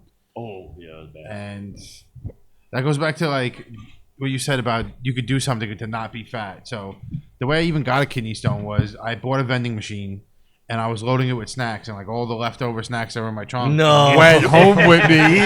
So instead of How eating, did I this was happen? like Coca-Colas and Cheez-Its every day. Next thing I know, I got this sharp fucking pain. I'm screaming in agony. That's it. Like I'm cursing nurses out. They put me in a hallway. I'm screaming. They put me in a fucking side room. I'm screaming. They put me on morphine. I fall asleep for like 10 minutes. Wake up, scream. I'm cursing people out. And then they put me in a room. They x-rayed me. And they put me in like a microwave with my hands above my arms. Oh, yeah, And the yeah. kidney stone is like stretching my ribs. And I'm crying at this point. Wait, just out of perspective, like, so I wouldn't wish on anybody. yeah, I hear that. But the kidney stone was too big to pass. Oh, and, that's even worse. and it was too small to do surgery on. What the fuck? So How they could had- it be both? So they had to shoot it with like a laser to break it up. to break it up, and I pissed it out for like a week straight. That must have hurt. That's nuts. It didn't because I didn't pass like a full stone. I passed like mini pebbles for a week. Oh my god. So like, I would eat, never wish on anybody. I Yeah. eat well, but like the amount of like salt. After that, it and- was like straight water, everything. yeah. No more snacks. Sold the vending machine even. You're like, I didn't even make that much money off the that would vending fucking machine. scare it out of you. Like, Only made like I bought the vending machine for like $600. I only made like $50 a month on that thing, So well, you would have made your money back eventually. I sold it for a profit. I sold the vending machine for $1,000. So Okay. wait, so how much of the Cheez-Its and the treats Yeah, dude. and How snacks many were- fucking snacks? because I would go to Costco and they would get a sick deal, and it wouldn't hold enough. So I would get like the girls, I'm a slave to the deal as well. and plus I wanted like cool shit in my vending machine. So I wanted like the baked chips. I wanted like unique fucking kettle brownies. corn. I also had fucking dime bags in there and fucking eights in there. And then fucking the girls would fucking abuse me and they would take shit on credit and be like, yo, Friday, I'm like, I had Never one s- girl run up like, I think like a $900 bill with me between weed and snacks. And she, like, when I quit that job, I got fired, whatever the fuck happened there. Whatever happened there. She owed me money and then like she finally gave it to me when I moved to Pennsylvania, auto blocked her. The second she Smart. paid me in full. Smart. Yeah, so that was that. I don't know how I ranted about that, but I ranted about it. No, I mean, No, I've been in a situation. it's a lot of fucking snacks, bro. How And I many got- snacks? That's a lot so of yeah, snacks. I would buy. Because like Coke- I drink a lot of liquor and so I one eat a row lot of wouldn't salt. fit a whole thing of Coca Colas. You would have to do like 2 rows of Coca Cola, 1 row of Sprite, and fucking whatever else fucking stupid drink, Gatorade and other stupid drinks. 'Cause I had one vending machine. It was a combo machine. So like the top half was snacks and the bottom half was drinks. How did you you had it put in like near a store or a business? It was in my shop where I was doing the deck collection out of. Okay. So I had Oh, shit, people that's in. good. Yeah, that's I smart. bought the vending machine. Like the vending machine was always there, But you I just bought it. yeah, and you The owner was like, "Yo, $600." I was like, "I got $600 for you right It's now, not, bro." yeah, it's not a big deal. And I was like, and at first I was making some money, but then I You start eating. caring. You start eating the snack. I stopped caring, and then I quit, and then I was like, I quit. I got fired. You're like, I don't want to go back there, right? I Like, wasn't. I didn't want to go back there, but my vending machine was right there, and I didn't have a place to pull it out and like be like, "Oh, I'm gonna drop it off at this spot." Yeah. So it was either like sell it back to them or go back to a place where I'm not welcome. Mhm. So I sold it back to them. But I You still, made you money. still on made it. money on it. Yeah, that's all that Made matters. $400 on it, and then like I said, I did make Well, you made 50 to like $100 a 400. month, Yeah. anywhere in between. Duh, And then the worst thing was like I buy the snacks that the girls want, and then they were like didn't want, and then I had to raise the price to like make it make sense for me. yeah. So, Vending machine business, man. but you can launder money through it. Yeah. Oh yeah, cash business. Cash That's why business. the mob's into it. I wanna buy a laundromat. I feel it's a good Laundromat's a good, good fucking good passive investment. income. Yeah, somewhat passive. It takes more effort in the beginning, as anything does. It's a turnkey business. Yes. I will watch videos of like people running laundromats. Oh yeah, they make a lot of dough. Yeah, and it's cash. Fucking what the place I go to, if I drop off my laundry, they charge me like I think $1.25 per pound. Cause I'm making a ton of money where they're fucking making money. Kind of like a strip club. No, they're making a ton of money. Fuck Strip those club, bitches. but get your clothes washed, and you don't throw dollar bills at strippers. You just throw them in a machine. You throw them at the detergent lady. You think you can run a strip club? I think I could run a laundromat. But damn sure. A strip club? I mean, I probably would give it a good old college try. I tell you that. Probably fuck I'd it give up. it a go. I probably fucking run it into the ground, but I have fun doing it. Yeah, keep it on board. Try. You'd be excited to go into work every day running your strip No, club. because Do I have a Jew be my accountant? You Jew could hire- lawyer? You could hire whoever you well, want, yeah, man. of It's your course. club. Why would you have any other? He knows What if I'm he's talking like about. Indian? That's also acceptable. I had a brown guy as my first accountant. Then I switched to a Middle Eastern Jew. Like Chinese, Jew, or Indian? No, That's I like- would do Chinese. Why? They're not gonna skim you. I disagree. They're not gonna skim you. I'm kidding. But they're not as dirty. Like Jewish accountants are more willing to finagle things. I think the Chinese, they'll do it. You just gotta be specific. Like, you gotta tell We got them. to tell them, hey, I want to finagle things. Yeah, you gotta be like, oh, by the way, we're scamming. It's like, oh, you want to do Oh, the you want My, to do a my accountant went scam. to me. He's like, no, you can't claim everything. It's not a free money thing. And I'm like, no, I understand. I know. He's like, I can help you out, but it's not. Just don't go crazy. I'm like, Don't go crazy. Yeah. I'm like, I'm not. I'll do whatever the fuck I want, pal. I'll go crazy if I want. Nah, to. I don't crazy. I'd be totally afraid of getting audited. Well, if your life is your business, then everything is a business expense. That is my life. I know someone that's writing their weed off on their business expense because they stream and they smoke weed on stream, so they use that That's as a iffy. business. No, that's iffy. Yeah, but they're good. No auditors You are gonna can't. follow. Yeah. But if you close the corp after like 2-3 years and then open another one, you'll never get audited. Is this the episode where your boy fucking eats the steak in front of the girl? No, it's the same restaurant though. Okay, it's Yeah. sick that they're there. Yeah. And we were just talking about that. I bet there's a Gotcha. whole map of the King of the Hill town. There's a channel I watch called Squirrel Tactics on YouTube, where like he reviews episodes of King of the Hill and has different videos about the characters and settings and like the restaurants and stuff like that. And there is like a whole. I'll roll a regular joint for you, DK, by the way. I have marijuanas. I have more weed. All right. You guys. And your I have the joints. pre-rolls, baby. The heavy heads. Every Heavy. episode, I usually show the camera what I'm smoking. That's what I'm smoking. I got a sativa one too, the indica one. I bought both of them today. Smoked that fucking. This is 7 grams. I smoked the whole thing today. You want to light another one and we could watch some animals get slaughtered? I don't want to watch I'm it. No, kidding, we're not dude. watching I'm animals. No, joking. you're hurting my feelings, and it's sensitive subject. I'm joking. Listen, Jesus. I bet you love seeing animals. Honestly, No, it's funny to I me. bet you Yeah, throw he them gives you a in the sick fuck. stew. It's funny to you. I No, bet the you love animal- throwing dogs in the No, stew. your distress You is know what he funny loves to doing? me. He loves fucking hanging animals fucking upside down and then slitting the throats and just watching the I blood pour. believe it. You guys are just jealous of my cat. He's loves me Korean. more than Yeah, you I guys. am. Honestly, I am jealous. You got me. You caught me. I'm an Mochi's animal pretty, lover. Mochi's pretty great. All right, but the thing is, I bet you love like steak and hamburgers. steak. And you Hell love yeah. pork chops. Fuck yeah. But you don't care to see how it's like processed. No, and, I like, don't. I see. I buy Ignorance is bliss. See, Enjoy that's the not- bris. You can't be like that. buy- man. I buy- Ignorance is bliss. So I- enjoy I- the I bris. buy- I live buy like that, grass-fed, farm-raised. I don't buy fucking corporate beef. Yeah, but you I still. go to restaurants, I guess. I But do. there's still the process of like brutally ending the animals. No, like- well, they're subservient. all right. to Not us. every animal. Fucking cows exist. Not every Cows are- animal gets a beautiful full moon lit simulation before they get No, their no. fucking head. Cows exist because we domesticated them into that. If we didn't have a purpose for them, there'd be no reason for them to exist.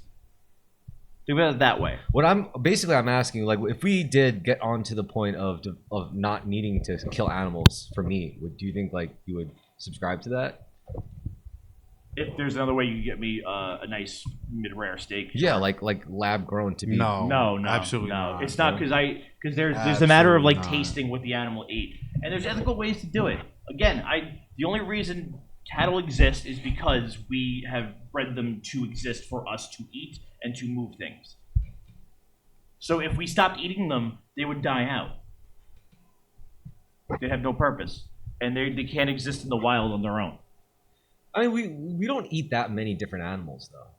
Like, what are we Well, no- talking? Like cows, pigs? Oh, I said cows, cattle, yeah. Yeah, But like for the cows most and part, pigs it's and chickens. what we eat the most of is chicken, beef, and then pork. Pork. Yeah. And pork are like, if we stopped farming pigs, they would be fine. They would fucking live on. They're Well, like because ticks. they'll eat anything. Yeah, They're, and they they're could- like roaches. They literally, eat anything. yeah. Yeah. Apparently, So- pig is like the closest to human meat. Yes.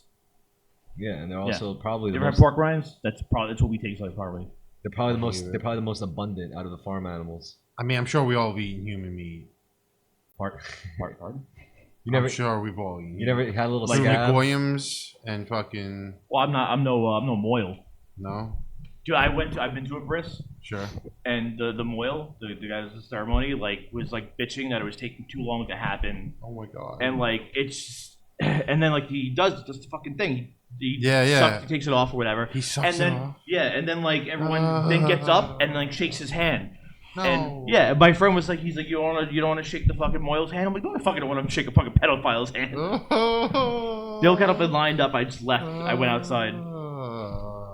I wonder- I couldn't hold my tongue. Yeah, I couldn't. Like that's why I had to leave. I'm like, I don't want to tell you my opinion of this. They're gonna fucking Yeah, I'm like, hang that's- me by my testicles. yeah, it's like this is my boss's son's bris. I can't. You know what? I think about a situation where what if like God really did come down from the heavens, right? And came down just for one day, was able to answer all of our questions, and was able to be like, oh, that religion's full of shit. That religion's pretty legit. That religion's like kind of legit. What if he's like pointed at the Jews and he said, you guys are fake? And then like, how do you think they would feel, like all of them having? They- having no, this they- anti-Semitism. They wouldn't accept that was God, or they would interpret it differently. Like, oh, we're being tested.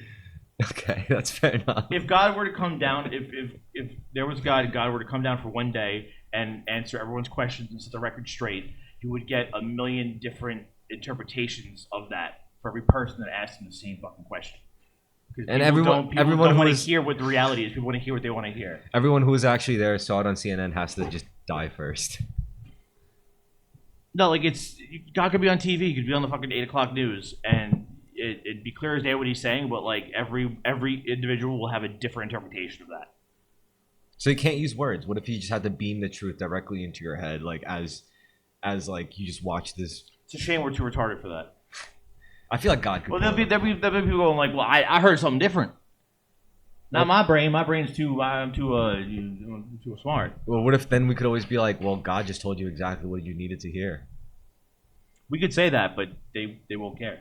I mean, we'd probably tell it to ourselves. Like if Right. if- Well, you and I are intelligent, not egotistical Forward people. thinking. Yeah. Well, I'm saying like if I met Non-Neanderthal another peoples. person like who was like disagreeing with me, it would be more for me to say, well, I guess God just told us all like what we needed to hear at the end of the Dude, day. like it's fucking Protestants, born agains, all the different Protestant religions, like all have very different interpretations of the same fucking words from the same guy, and like they will just not hear it out. Probably not. No, there's Mormons, there's Baptists, there's Methodists. Born Again's like it's the same fucking guy. It's the same book. Well, what would it take? I mean, if it were to happen again, it would take quote unquote miracles for us to just like be like, oh, that's not bullshit. That's some real. It would take miracles for us to stop having fucking trying to stop having like just quarreling over petty differences and trying to manipulate one another. Well, it'd also take miracles for us to believe a guy would be like the second coming, like the Messiah. It'd be a miracle for people to go like, wow, like to really understand like if someone like We're not Jesus is existing. pushing your faith is like Well, a no subject. Like But pushing LGBTQ plus alphabet 2 people is like pro. So I don't know. That Jesus would be okay with that. Yeah. Jesus said, "Blessed are the sinners." Jesus doesn't go around telling people they're fucking wrong. They're sinners. They're living in sin. They're not. It's against his religion. Don't do that. well, he would also kind of be tricked. I don't know. I don't think the idea is blessed are the sinners, like to like kind of just forgive their sin. I think it's also like, but your life is fucked up, and you know why. Yeah, that's what it is. Blessed are the sinners. They struggle more. They have Your life is a fucked harder up, path to enlightenment. and you're not making it any easier. And then for there's yourself. people that don't live that way, that have an easier path to enlightenment, but still don't live the enlightened way. Like it's easier for a poor man to get into heaven than it is a rich man. In a way, they just have to suffer more. That's simple. It's just that like there's struggle. People struggle, and that doesn't make them any less than. Just because they don't like it's against the rules, doesn't mean like they're bad people. Yeah, but what would it? They still strive for the same thing. What would a human vessel like have to be able to do for you to like buy it? Be like, all right, fine, you got me. I believe it. You're the dude. You're the next dude. Like, what do you think that have to be able to do? Like cure blindness, or maybe like That's some shit you just did. bring someone back from the dead.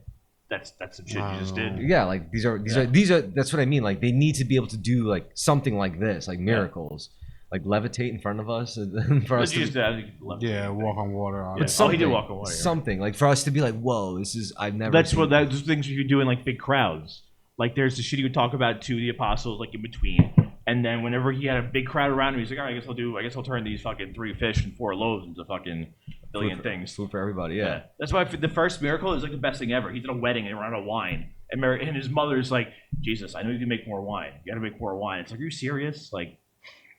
I prefer miracles, lady. You want me to make wine? Well, it's also like a great parlor trick. It's like first I'm going to like I'm gonna preach at them, and then when I start to lose them, when their eyes start to glaze over, I'll be like, all right, kids, you want to see a magic trick? Yo, I went to there's a theme park.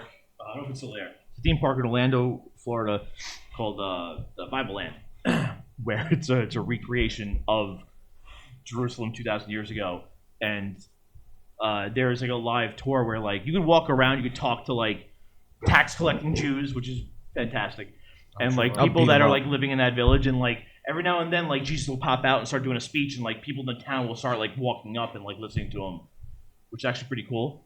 But that's exactly what it was. I'm sure like Jesus just got like he stood on like a slightly taller hill and was talking really loud. Like, what's that guy talking about? Kind of reminds me of like those electronic music festivals where there's always some guy who looks like Moby trying to be like Jesus on one of the hills overlooking the whole festival. Fucking name of the game, man. Yeah, it's done. You got to be the prophet of the music festival. You have to have really good auditory skills, also. Of course, you got to carry. You also just have to be tapped in to the essence. And that was Jesus, man. Well, to be tapped in, I think it's a simple thing. Like anyone, it's like a switch that you could flip, but once you flip it, you can't fully turn it back off. And I think it's once you start viewing people as like just different versions of you, like no matter who they are, whether they're 100%, whether they're like a cop or whether they're murderous pedophile. If you just view them as 100%, they're both children of God, just like you, and that's like that's the hardest part of life. That's definitely hard. I can't forgive a pedophile. But that's what it's about. That's really what it's about. Like, yeah, it's okay. Like, identify as a person as evil and wrong, but you still. But how did you get there? How did that happen? And you still have to be able to see them in you, and you still have to be able to see yourself in them too. Because or else there is no fixing them. Exactly. And also, it's like there's no hope for humanity then, because at that point we're all just we all might as well be. Saying like once any of us fall or make a mistake, that's it. Then there's no redemption. Then you might as well just be killed. Right. And that's like you can't have that, which is why even if religion isn't to be taken literally, it was very important for like. It's not to be taken literally. Like I do believe that like. Someone very significant definitely lived within the time period that Jesus was set to live in. Like that is clear. There's so many recordings of an individual doing certain things in that region in that time. Also, mathematically, I feel like it makes sense. Like, first of all, I'm an idiot, and like I wasn't even into religion at all. But if I could come That across, doesn't make you an idiot. I'm saying if I could stumble across an idea, a simple idea, where it's like, what if everyone's just the same soul living out different lifetimes and you know, Like Buddhists say Jesus same is a yeah, Buddha. same shit. Because it's Yeah. like he's basically saying the same thing. It's like he's not saying He really that, is. Yeah, he's not saying you're all God. It's just God is within everyone. You know what he's definitely not saying? He's definitely not saying, hey, like, you should wipe out the race of people that are living in that land that I promised you 2,000 years ago. 2,000. Wait, yeah. Yeah. Well, I mean, 270K, 6 million. I mean, I think what's interesting is a lot of people like get lost when they think about God's teachings and they focus on like people sinning against other people. They focus on the thing that makes them feel better and smarter and more just more important than people. Socially You know what? acceptable. Yeah. But I don't even fault them for that. You can I judge. don't fault people that follow religion. I don't fault religious people. I think they're bad people at all. It makes total sense. But even atheists, I hate religion itself. I hate organized religion. I hate the people that run it. but even atheists are guilty of it too. Where again, Absolutely, sure. again, like fault. It's like The superiority, feeling of superiority. I think hyper focusing on like sin against other people sins against you or other people sins against other people. What about when you sin against yourself? You know, I think that's when the most fundamental problems start. It's like you don't really start life fucking people over. You start life after you start fucking people over after you fuck yourself over in one big way. You compromise yourself, quote unquote, you compromise your soul. Once you compromise your soul, it's what they call a slippery slope down sin. That's when you start making one bad decision after another. Before you know it, you're not just fucking your own life up, you're also like hurting other people just to kind of like recover. That's why I hate born agains. But that's what they're trying to break that, you know, is what I think that's the whole point of it, right? They're trying to break the cycle of self-sinning because of this initial act. Well, usually what they did, like they come to the conclusion that like this is I can no longer, like I'm so far gone that like I need to go to a higher power to fix me, and they do, and they give themselves that higher power, but then like because they are now like their sins in their opinion has been like clean and uplifted, like they're A holy person. right. They're just above it, and like they're living at a completely different level, and they're just fucking looking down on you and like being like, well, you're fucking weak, that might you're be wrong. that might be true, but That is- but there's a very real precedent for it. Let's take for example extremely afflicted alcoholics who are like just crippled with their addiction. Now they like we tried throughout history everything. We tried medicating them, we tried torturing them, we tried. It's not true. Yes, we did. Before AA, Yes, no, we tried everything. We did throughout history. You know how like of a I'm aware of how pervasive- long alcoholism has existed. Yeah. But, like there has not been true. we tried programs. exorcisms. What do you mean we Not for maybe 100 years, not longer than that. No, the problem is we found many things that work, but the thing was it never works universally. Is accepting that you're weak and you need help and giving yourself to a higher power. But what if That's like AA. but categorically that's the one thing that is most effective throughout alcohol. Absolutely, sure, yeah. No one wants to talk about it. The fact that happens to be the most categorically effective thing It across is. numbers. That's why so many people do AA. That's why so many people say AA is normal as opposed to saying, "Oh, I'm going to see an exorcist about my alcohol addiction." You'd be like, That "What?" you'd see a hypnotist maybe. You wouldn't see Or an it's like, "Oh, I'm exorcist. taking some pills about my alcohol You gotta addiction." go Even- bottom- Yes, that makes more sense because you're taking responsibility for it. I don't know. I don't know if like doing AA is not taking responsibility for your actions. It's going. I'm addicted. I have a problem, and there's nothing I can do about it. And I'll just be this way all the time. yeah, but you forever. still but there is one exercise you do practice that might as well be like taking medication, which It's is talking to people. but do you know It's why? being in Do you know groups and talking but about being why? drunk. But why do you talk to people? Because that's cathartic. That's good. No, it's not the catharsis. The point is accountability. The whole point of the meetings, the whole point of you get a sponsor, the whole point of But you have a sponsor. You have my sponsors to watch me. I need you guys in my group. Like you guys are part of like. but I that's just don't like. but that's called accountability. And let me tell you something. That's how society works. Sure. Now some people are so far. It's accountability, like to the point where like it's now I have this problem, so you can shame me if I don't follow through with what I'm doing, what I said I should do. But that's how like society is supposed to work. That is how and society especially in the works, yeah. modern age, when we get so detached from that, it manifests into like full blown like out of control problems. Like oh, I'm you just don't- gonna drink my way until I can't function in society at all. Because they're so far detached from accountability, I feel like a part of AA is helping you relearn accountability, which is something that pills can't do. To an extent, it is, Churches sure. can't even do. Churches can only do that. Churches so are far. behind AA. Well, I don't know. They are. No, they are. Yeah, but if they were so They far, are. but if they were so much behind AA, then like they wouldn't be as like accepting of like other, because it's more than just the religion, right? It's also about just No, it's about giving, accepting that you have no control and giving yourself to a higher power. That's AA. Giving yourself to a higher power is the Christian God. It's a Protestant. It's God. But they're usually sponsored and you know what's held. interesting about that? Like, but that's also how Buddhism works. Buddhism is like it's understanding you never had control. Your suffering Okay, is rooted. but I'm saying churches run AA. It's I know. it's propaganda, like Well, to an extent. the actual history of AA was founded by this guy who was more into Christian mysticism as opposed to just being like an actual. But that's still traditional- that's still religion. That's still a church. Gnosticism and Rosicrucianism, I believe. Okay, but like think about who runs AA programs. There's specific Protestant religions and Catholic churches that run their own AA programs. Yeah. Also, churches are like the most And they likely. sponsor. They're the most likely to sponsor. Yeah, because it gets you more followers. It gets more people in your church. More people give you money. lost souls. Yeah, lost souls equal money. Something less than human. Well, it's alignment. I mean, You gotta watch. You gotta watch the show. First I think of all, it's on like, Netflix. we- like- Shut up. You gotta watch the show. It's on Netflix called Louder Milk. I've heard of it. It's really good. Ron Livingston's in it. Will Sasso's in it. I've heard of it. Yeah. Yeah, but no Ronald matter Reagan. no matter how It's all about like about addiction. Like the main character is a drug addict and like was an alcoholic and got over it. Right. But now he's addicted to going to AA and being fucking being above everybody else because he's clean of his addiction. I think there's a healthy because way. he's just an addict. It doesn't matter like what he's addicted to. He can always be addicted to something. Addicted personality, just Right. I think there's a healthy fucking- way for the church to, because no matter how holy. There's a healthy way. The church could help. Like, No. I'm talking about money. Like when it comes to like. Oh, you think the Catholic Church could like spur around a little money they have? No, I'm saying. What do we like, know? I'm Sorry. saying no matter how like aligned you become with Christianity and Christ, you still have to live in the real fucking world. You still have to go to the store and buy things. You still have to spend money. No one's to, saying like, you buy have shit. to live on the street and have nothing. But Yeah. like, there's a difference between like, like having enough to live. Like, I don't have this desire to be fucking obscenely wealthy.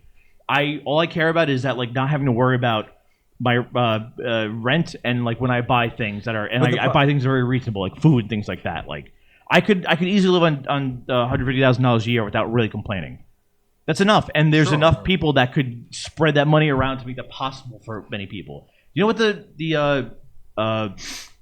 the average household income was in the year we were born, 1991? It's like $29,000. You know what it is now? It's $34,000. That is $5,000 more. Also, I think people are having a lot of misconceptions. Like the way you just described wealth is very interesting because you were like, I have no desire to be obscenely wealthy, but traditionally. What I care about is living. I'm saying, listen, by the time you were obscenely wealthy traditionally throughout history, by the time you were obscenely wealthy, it was never your fucking choice. Real wealth was developed generationally. Real wealth was developed because you built something that you passed down. Wealth isn't only built generationally. It was. It used What about to the be. person that creates it? The first generation. That's what I'm talking about. It's built And then generationally. wealth actually disappears as it goes on through generations. Of course. Only now are we having generational wealth built. No, Like, no, my I'm grandfather's saying a wealth fucking- was was a built- fucking immigrant. Wealth was exactly, that was traditional. You come That here. wasn't traditional. Wasn't traditional in his family. What are you to talking about? Make money and then be well off. Well, And- for a family to make money, like someone has to start poor, correct? right. Yeah. So that's what I'm saying. It took time. And then now in the modern world is the only time in history where random jack off by the week could literally just wake up and make $1 million the next day. Yeah, because that he- is yeah, new. because That's he- not generational wealth. What I'm saying, what you described with your grandpa and all that, that is more akin to what I'm talking about. What we're You experiencing brought now, generational wealth. that is generational wealth. What I'm talking about now, where it's like, oh, you wake up the next day and your post goes viral and you become a fucking millionaire, that's not generational wealth. That's something completely alien. Oh, okay. And that's what I'm saying we're living in today. Sure, So yeah. that's like skewing our perspective of how wealth is built. So it's like when you say, I don't need to be obscenely rich, what I'm saying is that it's weird that you think you even have a say in that. Like, it's weird that you think you have like an option if that were an option for you at all. It's not. It's not an option for us. So being an influencer, so like it, but me saying that is me also saying that like I think like we should like all of us should be able to do like a job that actually like where the work you put in like is shown is we're productive. It doesn't matter what you produce necessarily. There shouldn't be value based on that. But as Well, long now as you now are there's- productive in work, you should be paid a living wage where you shouldn't have to worry about anything. But nowadays, But it's things impossible. like being an influencer to me is whoring yourself out for obscene amounts of money. Okay, so I'll counter that with That's not being productive. It's not a producing now, for society. I'll counter that with there's nothing you could fucking produce that's already not being produced 10 times over, way better than you could ever produce with your own human hands or your own family's human hands. Basically, you got outmoded a long time ago. If you want to build the kind of productive wealth you're talking about, where I'm going to build something real, That's I'm not going what to I'm build saying. a I'm small just saying I family want to be business. productive. I want to make sure I do something that that matters. I am working. What I'm saying it doesn't is I'm matter sorry. what you're I'm working sorry. in. Nothing you do is really going to matter in terms of being productive. If it makes you happy, yes, I'd say that matters. It's all that matters. No, it's yes. What do you think that you what you do for work, is that productive? What do you do for work? Do you think that's productive? Yes, we get Why? things are done. Work is done. But there's like I'm saying this like if your company I'm not talking about the value of the work. The effort is made. Work is done. What I'm saying is how invaluable are we? Are we easily replaceable? I didn't say we're invaluable. That's not what I'm talking about. That's what I'm talking about. To be actually, but like you gotta let me. But to be actually valuable, if you're easily replaced, how valuable are you? Your just- service could be valuable. That's not you as an actual person is valuable in the service, right? I'm gonna calm down. I'm just saying, like, you know, I know, but we're both easily replaceable in our fucking work. Sure we are, right? but that's not what I was trying to talk about. And you just you Okay, hijack so it and like take it from. if I'm giving an example of what I think you mean, like an actual thing that used to have value, like being a watchmaker. A watchmaker was an actual important role in society because you didn't just have watches coming off. Watchmakers are still actually very important. All right, yeah, but how many people are visiting a watchmaker every fucking month to get their fucking watches wound up and their shit calibrated? A lot of people. Right? People that no, you actually don't know that. People with expensive watches do that. Yeah, I think you're just being contrarian because compared to like 100 years ago, I think the numbers have gone down like a little significantly. You know, necessarily, it's the difference between owning a cheap watch and a real watch. I've had to bring my grandfather's watches to. Maybe I'm wrong, but I don't think the I don't think the horologist craft is as abundantly practiced as you're saying it is. You know, no, there's not that many, but also you wouldn't notice because like there's not people that have like storefronts where it's like we fix watches. That's our only thing. I actually did look up. Usually they're jewelers. I actually did look up how many horologists were left in New York because once I learned what the word was. A lot of jewelry stores fix watches. Yeah, but they're not like real horologists, like I'm saying. No, they're only making hand over fist for fucking blood diamonds. Yeah, like you'll go to a fossil watch store, which they sell like No, but you just go to a jewelry store like the K Jewelers. They have someone there that usually can fucking fix watches because they deal with tiny things that are expensive. Yeah, or what about like a shoe shiner? You know, that used to matter. That's not a fine art, shoe shining. But it used to be a very essential part of the society. Yeah, but we used to judge each other over the shininess of our shoes, and we don't do that anymore. Exactly, just as like actually my so this is what I'm saying. Things are starting to lose value. Like crafts are actually losing value. Sophomore year, my homeroom teacher would inspect our shoes. Economic Catholic school, I wore uniform, really, and dress shoes. So was she looking for blades or fucking? No, to make sure they were shine. Oh, because you went to Catholic school. Or yeah. Like so school? if your shoes were scuffed, he'd give you shoe shine, and he'd make you shine everyone else's shoes. I put it this way: like I think a real productive job, like in the traditional sense, that actually gave real value to their society. It's something you can make a last name out of, like Bill Butcher, Mike Mason. All right, I'm sorry, you don't want your name to be like Chris Administrative Assistant or John Sales Rep. Point A to point B. What are you arguing here exactly? All I was arguing was I just feel like as long as I am productive and I produce something, I should be paid a living wage. Like that's all I care about. I'm not saying what I do is going to last forever. I wasn't arguing that. I'm just saying. I was saying it's interesting. You're sounding like an argument, and then you're moving it somewhere else. No. I just said it's interesting how you put your wealth, your perspective of like, oh, I don't need obscene wealth. I'm like, what is your idea of obscene wealth anyway? It's like, you know, everybody's definition is different. Obviously. Yeah, and that's all I said. It was interesting, you know. So to me, obscene wealth would be having money to the point where I have to hire people to help do things for me with that money, so I don't get taxed and lose that money, so I can keep that money that I don't know that I don't actually use.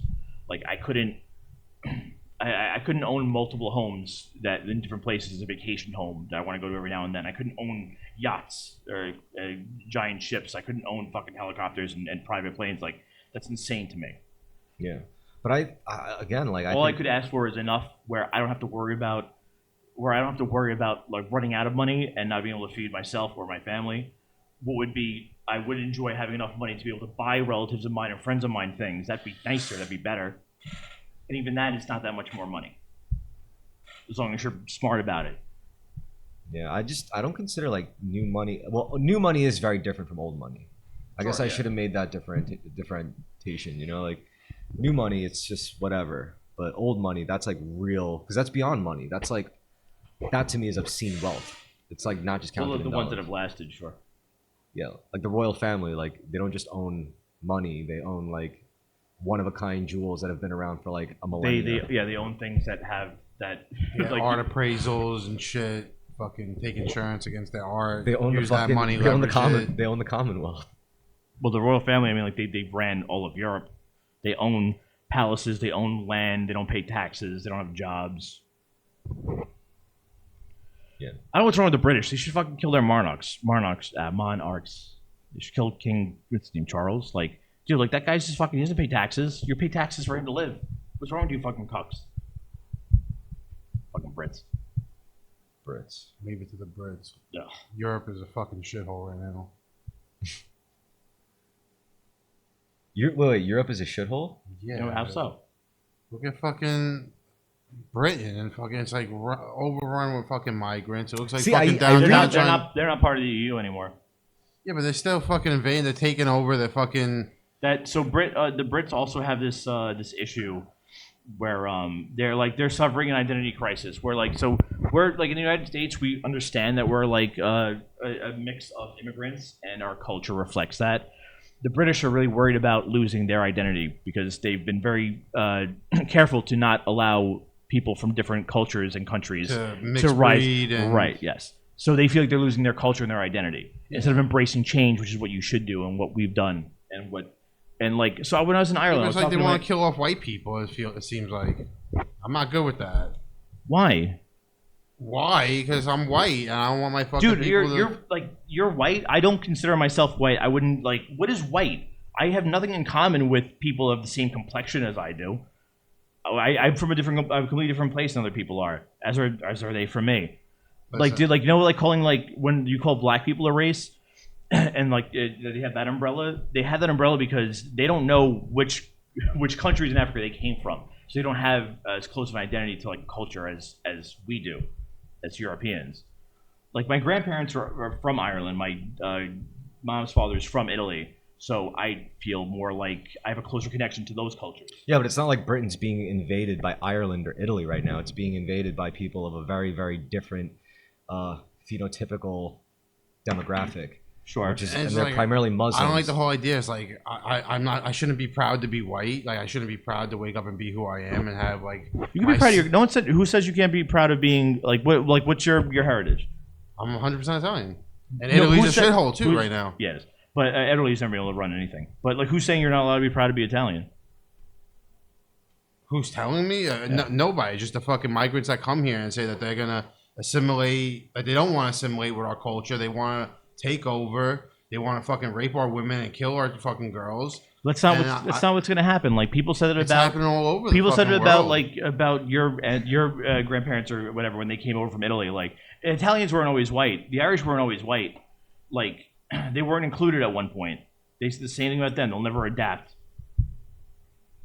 I'm not doubting there's bad people everywhere. I'm not doubting that like there's bad people coming to any country and trying to take advantage and hurt other people. But it's not like everyone gets together and decides what we're going to do. Even though they act like that's the case on Facebook or Twitter, like they'll be like, "We're getting together and talking about how to kill you white people." Also, the internet, like, and the white people read that they're like, "Those motherfuckers." I bet they're really doing right. So bad. That's like the most toxic thing ever. It's like where imagine being like angry because you see like a bunch of white cops shoot a black and you're like, "That's fucked up." So you see what they're saying. So you post on the internet and you're like, "It's time for us to fight back. It's time for us to kill the white people." Only do we do it to them? Will they finally understand? And as a white person, just like getting back from work, you're like reading this shit and you're like, what the fuck, man? But I'm white. Yeah, so then you're gonna get pissed off and you're gonna be like, yo. So it's like just probably some really bad like miscommunication and ill intent, you know? I only don't appreciate when people assume I'm going to have like I'm going to think a certain way or I am a certain way because I'm just white. I knew you were going to think the other way, obviously. Not obviously. No, but I mean like when people like from different backgrounds. Like I was hanging out with Mike and his cousin Steve and his girlfriend who was Dominican. We went a few years ago. We went upstate like to snowboard, and at one point like we were there for like 2 days. And at one point his girlfriend was like, "Yo," she's like, "You're really cool. I didn't expect that from you." I was like, "Dude, why?" She, "I thought you'd be like more like uptight." See, I was like, "Why?" She, "Because you're white." And I'm like, "What the fuck?" Like, Chris, listen. What? Between the three of us, I feel like you're more likely to stay away from the hoe scaring beliefs. Like you don't hold beliefs that scare the hoes. Me and DK would probably hold some beliefs that would scare the hoes. Yeah, like slightly, just a little bit, you know. I think I do hold some. Well, some my kings might scare the hose. What? What? Your kings? I can scare the hose. Not politically, but I can scare hose. I'm a very easygoing. Moderate. Yes. I used to be very easygoing, not so much anymore. Pennsylvania changed me a lot too. And I Living in isolation in the mountains would do that. When you say that, I completely understand. I get that. I think for me is trying to like cohabitate with so many different political which is hard, which is difficult. And once I realized like this is all wrong, I was like, I'm just gonna go become like turn to spirituality, turn to God, not Christian God or Muslim God or Jewish God, but just God. You know what connects all those gods people. are the same God, by the way. Hopefully, that's what I'm guessing. I'm guessing. No, they are. Because we're all human, regardless of where you come from. Well, no, but those are all Abrahamic religions. That's all the same God. Allah is God, is Yahweh, is narratively, God. like canonically. I don't doubt it. I don't doubt it. I don't doubt that they're all talking about the same entity at the end of the day. I don't doubt it. They are. And if they are, then They are. and also, so in that sense, that to me makes more sense politically. And I feel like if people did that first, then they'd be more equipped to handle politics. As long as you're handling politics, that was Europe in the Middle Ages. Like, yeah, it wasn't like are you left or right. It was are you Christian or are you like are you Protestant or are you Catholic? but that still leaves a problem. Even if every believer did unify under one of the same universal God, and they don't. The atheists would still end up being like, "Nah, you guys are crazy. We can't live with you people." And then that's going to lead to another crazy kind of war. Sure. Yeah. It's going to be like the war of cyborgs against the beast men. I don't like atheists who make non-belief an ideology. Like it's okay like to not believe whatever, but like don't like that's not. It's not like an ideology. It's not like a. Don't try to convert people from their belief. Right. But that kind of war is inevitable. Like honestly, like well, sure, but there's people who do it for certain reasons. Like usually, like being overexposed to religion will push you in that direction. But this is why I think the universal, kind of like what they wrote in Genesis, right? Where he said like eventually there's just going to be one religion, one true religion. They didn't what? Yeah, like people of, oh, not Genesis, Revelations. Sorry, Revelations. Towards the end, all the different sects unite under one God, under one. Oh well, so right. So once the Antichrist comes and then the rapture happens, that will unite everyone under. So like that's one interpretation of it. But if such a thing did happen, the final enemy would be the atheists. Unfortunately, someone still has to go at the end of that game. So they go and it's fucking. It would the way Revelation describes it would be somebody who's very charismatic that is not affiliated with religion at all and doesn't subscribe to it. So it would be an atheist. So then I don't know. I mean, it's just unfortunate that it still has to turn out that way. See, my hope is that. Well, you really think Revelations is the way it's going to go down? No, not literally, but I do think some variation of that could probably happen. And I don't want to fight those icky battles. I don't want that. I think. See, to me, it's not. They're all parables. They're all lessons. It's not like the way people told stories in history back then was not literally to record what actually happened. It was to teach a lesson. So with Revelation, the things that it teaches me, that I take from it, is that be wary of sweet talkers. Don't put all your bad eggs in one basket like that. That's yeah, but you can't say that those patterns are completely divorced from how this world is actually developing. No, it's not. I'm not saying that. I mean, not literally, maybe not literally, but the world is getting. No, but I'm saying the way Revelation is written, as it's written, at least the way Protestants interpret it, is that it's literally what's going to happen. Which to me is not. Oh yeah, not true. That's probably terrible. But also, I mean, the Vikings had their Ragnarok. Well, they had the concept of paradise and punishment. Yeah, and there's the whole cosmic cosmology. Yo, you ever see the Northmen? Yeah. Oh, that fucking fight at the end, when they're fighting, it's literally hell. When they're fighting in that the fire pit, where the land's burning, that is hell. Yeah. Going through the shadow work, the valley of hell. Yeah. So I'm hoping I don't think that's the only outcome. I'm hoping there's alternatives. I'm hoping maybe we get to a point where it's I don't think there's a religious the way religion describes the end. I don't think is the way it would actually work at all, because I don't see God punishing or ending things. I feel like God has always, if there is a God, he's always participated very indirectly. It's not. He does not go at there was no flood. He forced a flood to happen because there was so much sin going on in the world. He wouldn't end the world because there's so much sin happening. Yeah. I also don't think God would do things. I don't think God would, if there was a God, I don't think God would create beings capable of like independent thought and then do things that are contrary to just normal thinking.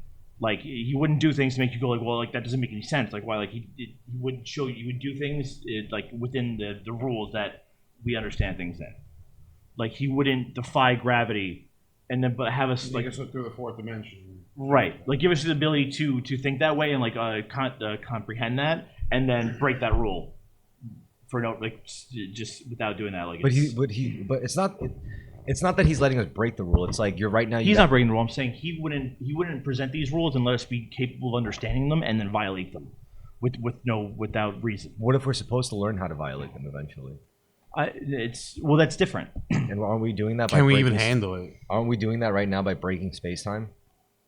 Yeah, we're like yes, we're doing that. Yeah. But, Like with hadron particle Making wormholes colliders. and fucking. but the very fact that like that's that. possible, then if God did that, it wouldn't be that strange. It'd be like, well, if we understand that better. Yeah. So what? Also, in a sense, where it's like, this is where it becomes a problem. Where it's one thing where you could look at like religious narrative and be like, oh, that's all just like completely. It's just parallel. It's just interpretation of Parables. It's meant just- to teach you a lesson. But then when it's not meant to be taken literally. But then when it intersects, because the materialist interpretations can only go so far. It can only explain so much before there's just a hard limit. For so example, you know who wrote Revelations? James the Apostle wrote Revelations. James was a zealot. He was apocryphal. Like that was his thing. He was an end of days type of guy. And actually, a lot of historians believe that Jesus actually lived 30 years after he did, and was more of a doomsday type of like prophet than like they talk about in the Bible. So just James, just one guy. I think he wrote maybe 2 other books, but like he's the only guy that write about Revelations. And like there's no like, it's not like the other apostles went around where like he's right, like yeah, like God said that or whatever. Like he wrote that letter, and then the Catholic Church 800 years later was like, yeah, keep that. That one's good. It's a good way to end it. It's a good way to end the book. possibly, yeah.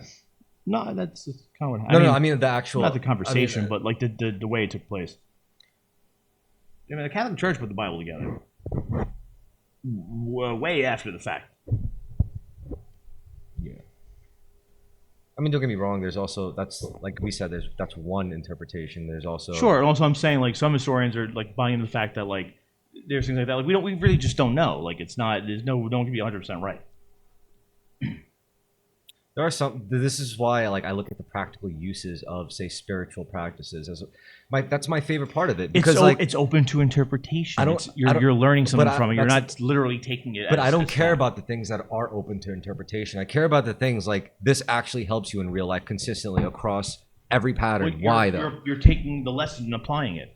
Like there's no logical answer as to why these things work and help your life, because there's no materialist framework to help you describe things like, why is love important? Why is it important to like be of service to others more than service to yourself? Well, I feel like those why is it parables important? Show you that, and then you take it and then But you then, apply it. then how come like there isn't at least like a hard mathematical formula that could just explain it simply, as much as like, why does the apple fall when you drop it from like a cliff? Like there's just no hard materialist frameworks, again, that'll just give you like set formula to describe Well, its the people mechanism. People who wrote the Old Testament lived in the I think the late Bronze Age, and had no concept of gravity or physics.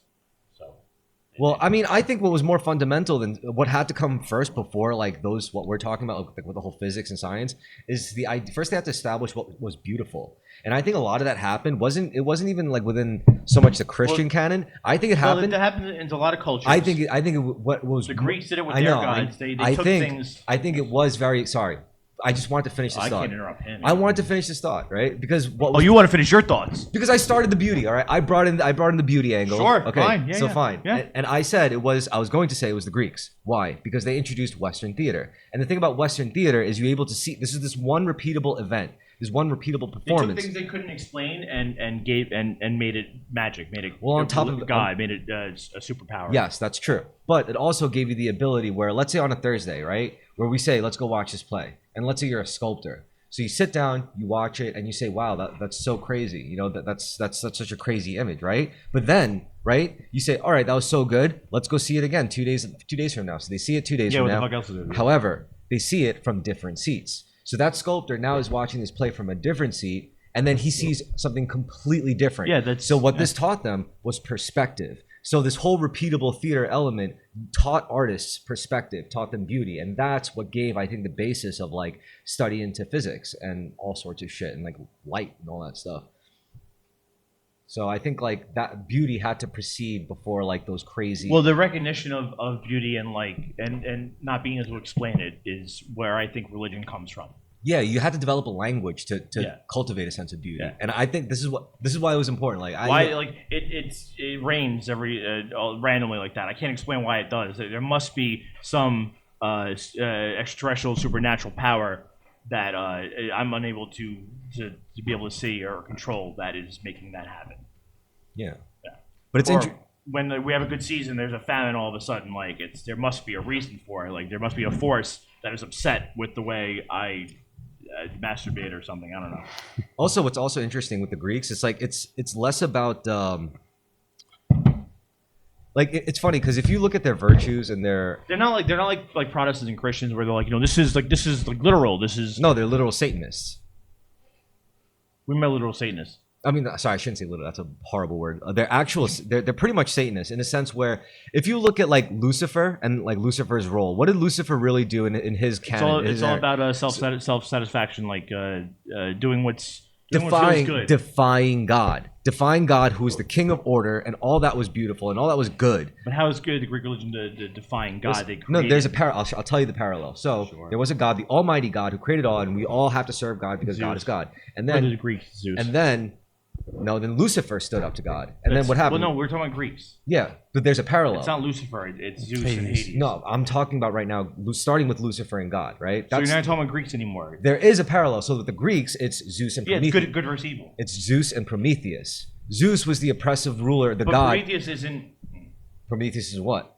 You tell me. Prometheus is the creator, but Prometheus is not the vision of the leader of the gods. The vision. No, of, Prometheus was the figure who stole fire and gave it to us. Lucifer was the figure who he gave created- us forbidden knowledge. Same guy, pretty much, except one side decides to frame him as evil because he went against God. The other side to frame him as a hero because he taught us to defy the gods, to trust in our own fate, in our own ability to create our own destiny. I don't think, and it's just actually very controversial to say this. This is why I had to approach it this way. Because if you just say, "Oh yeah, Prometheus is basically Lucifer," like some people could take that the really bad, like wrong way, but it's kind of, but it's true. They gave us self.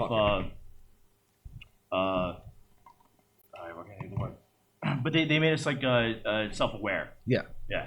They made us what they both did is made us free thinkers. And were they not both punished equal, like accordingly? One was banished to hell, and the other one was banished Sure, to yeah.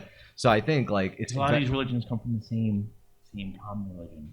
but it's very interesting. You'll have a lot of scholars that like really, again, they're like you. They quote unquote hate Christianity, and they would identify. I don't hate Christian. I hate organized religion. I hate the people that make money and the people that run that shit. That's Okay, what I hate. And also, which is my personal framework for this is identifying there's two concepts as to when you take these both to their logical conclusions. If you just remain a servant of God, you become what they call Kierkegaard's Knight of Faith. If you decide to do the Promethean route, you eventually become what Nietzsche would call the Übermensch. And the Übermensch transcends the need for anything like religion or a god because he is his own master of his fate and his death. He is his own god. Whereas the Knight of Faith is capable of anything, and he will do good. He will sacrifice himself. He will go beyond all measure because he does it for God. I think I'm a Prometheus type of guy. A Promethean, right? Yeah. And then so the Christians would call you're a Satanist, whereas like Sure, yeah. whereas like a Promethean would look at the church as you guys are just sheep, which they're both kind of right, like they're both like This is the most sense you've ever made before ever. But I'm saying like it's not my. First of all, this isn't. None of this shit is my original ideas. These are all things I just like learn over time, and As anything I say. they just kind of stick in my head, And this one was very particularly interesting because I like that. It's good. because I see plenty of people where I'm like, oh, you're Promethean, or you're more like a Knight of Faith kind of figure. You're more in the service of others and God, and they could be both taken to their awful and beautiful extremes, in my opinion. I think it's like it's really getting the wires crossed. If your life is fucked up, you can't. You got to be like more of the Promethean. Because if you start looking to God when your life keeps being fucked up, Yeah, you're gonna start blaming. Focus on what you can control, and You're gonna start control blaming that. demons and shit. However, let's say That's why I was saying before. I like things like AA. Like I don't like people not taking real responsibility for their actions or like where they are in life. I feel like isn't helpful. But I also Because think anything goes wrong in my life, or anything that happens, like I know exactly why and how it happened. But on the flip side, it's like if you let's say you reach higher heights and you reach abundance, and you like don't at least have like believe in a higher power, you end up becoming your own destruction. If you stick with your Ubermensch mentality as like a billionaire, you're gonna get fucked up. You have to have like a higher calling. Like once you get that powerful, otherwise you're just gonna go right back down and you're gonna go right in the circle. Like Pope's got a lot of money. He talks about God. Yeah. Because I take it back. At least you could say like, "Oh, I'm a knight of faith," even if you're being superficial. Well, that's how people get out of like certain things. Yeah. Like Joel Osteen, I'm sure is like, oh, I'm just a messenger of God. I just happen to make like hundreds of millions of dollars a year. Joel Osteen is such a scam. Yeah. Oh, it's disgusting. Like those are like that's really what I hate. I hate people who use religion for their own financial benefit. Like it's disgusting to me. It's because it's so easy to take something that's like real and like and trick people. Yeah, you're giving people faith. Obviously, they believe in the faith already, and right. you're And what you're saying, exploiting the things you're telling them aren't wrong. Like they are correct, but you're like there's a monetary gain you're getting out of it. Absolutely. Yeah, but the whole religious part, it's very simple. There's only 10. It's literally a rule of 10 things you just have to follow, and that's it. Well, that's not true. What else do you have to do? So see, that's the thing. People don't really understand the Bible. So there's a Ten I'm not talking Commandments. about the Bible. I'm just saying like God's orders. You know, like that's the Bible. commandments. 10 Yeah. commandments. Yeah, aren't there like 10 things? No, there's more actually. Like what? So there's the Ten Commandments. That is the first 10 rules, and then the Book of Deuteronomy is all the rest of the rules you're supposed to follow. Things like don't sleep with anyone outside of, don't bang anyone that's not Jewish, don't mix cloth and linen, don't eat pork, keep holy the Sabbath, like the things that we ignore as Christians. But they're not the first 10, right? They're like is it No, they're not everything? part of the first Is 10. it after everything after the 10? they're the rest of the rules. All right. Yeah. Cool. The first 10 is the first. These are God's first 10 commandments, not the only commandments. These are the first 10. There's a whole book of the Bible dedicated to Jewish law. Deuteronomy, it's the book of law. It's the rest of them. And it's the ones that we like to cherry pick. It's like, it's in Deuteronomy where it'd be like, it's to lie with a man is blasphemous. Yeah, which one of these Deuteronomical rules let me kill my wife? Yeah. Or which one of these like let me make fun of gays but still let me eat like pork. Like it's Yeah. Dude, in Deuteronomy, like you're actually not even supposed you shouldn't masturbate. Yeah, You but can't then spill your seed, my like- thing is like, what's the point of knowing Deuteronomy if you can't even deal with the first 10? Like, if you can't even handle the first 10, like, why? Well, even... the first 10 are like a very basic frame rate. That's where the first 10 is. Yeah, don't murder, I think don't steal. But don't- most people have a lot of trouble with the first 10. It seems. How so? That's the basic frame rate. I'm but- just humans, not like specific people. I just mean humans in general seem to have a lot The of trouble. society as a general should not do these things. Like, right. But we have And- a lot of trouble staying away from. And generally, and actually, two of those commandments are like don't bang your wife, don't bang your neighbor's wife, and don't want your neighbor's shit. So yes, we all have problems with that. And don't take the Lord's name in vain. And don't kill, don't steal. I have no problem with killing. killing and stealing. I steal all the time. So I haven't stolen in a long time. I just shoplifted truffle oil from the supermarkets. It was $23 for the like tiny bottle. Which I agree with you with. I stopped stealing. I mean, Jesus would probably be upset. Yeah, Jesus would be very upset. But I don't know. I mean, But Jesus wouldn't fucking turn you in and be like, when you steal something, the price of it goes up. But Yeah. you have to cover the loss. yeah, So Hopefully- you're not accomplishing anything. But Jesus wouldn't want to prosecute. it's not even before like you're extending sticking law. it to the big fucking corporation. You're sticking it to fucking middle class America, who's going to be look, consuming I this know why I product. stole it. I stole it because I couldn't afford $23 for that small. But I had to. But I had to try the You truffle. need a truffle? No. I had to try the truffle It's not oil. that. It wasn't that. It's that that bottle wasn't worth $23. It was a manufactured value. Well, it's also synthetic truffle oil. It's not real. I know. When you were like, dude, this is great, right? I was like, yeah. I didn't want to say anything. Goy slop. It's not goy slop, all right? It's a How little many more. ingredients did it have? Bro, it's goy slop. Slop. Everything Bro, is goy bro, slop, no, all right? No, bro, it's goy slop. He's right. What isn't goy slop? Seltzer. bacon. Seltzer is definitely real. Gustav. Yeah, yo, dude, Bacon is definitely. seltzer is like the most Jewish beverage. Oh, I swear to God, yeah. I worked for this guy Dude, for like 2 seltzer weeks. is the most Jewish beverage you can Yeah. think Oy vey. of. Other than like Kadim or whatever, the fortified fucking grape juice, like it's seltzer, man. Seltzer all the way. They have that shit in their house. Not even refrigerated, just piss warm. Oh, Piss warm seltzer on a hot summer day. oh, Yeah. My favorite. agony. Yo, one of my coworkers, Moisture Fleischman. No, what's his That's Well, not he his go- real no. name. His name is Mike. He goes by Mike Fleischman. But his real name is Moshe Fleischman. That in Hebrew, like his name would be Moishe. That's crazy. I call him Moishe because I love saying Moishe Fleischman because it's the most Jewish name I've ever That's heard. up there, yeah. And he like if he'll call me like, oh Chris, how's it going? How you doing? Hey, you got a second? Quick favor? I'm like, Moish, for you, anything. Like it's just he's so Jewish. I love it. Great guy. Like, he's okay guy, but He's an okay guy. I just love how like extra he is with it. So I If get you to were lean into Jewish, it you would more. have been a great guy. No, actually, if you were a Jew, you'd be like, "What's wrong with this guy?" But he would always come to work. He would always come to the office late when we worked in the office. Every day he showed up at 11:10, and every day there was an excuse the bus was late. And it was like, dude, you can't be late the same time every day. So he would be, and then he would so he wouldn't have time to prepare his lunch at home. So he would bring the things he needed to prepare his lunch with him to work. So if he's having a tuna sandwich, he'd bring a can of tuna, jar of mayonnaise, Loaf of bread. yeah, the whole loaf of bread and the knife, and Can he then just prepare keep, it at can he his keep desk. it at his office? He did on his desk. We shared an office back then, so we were all there.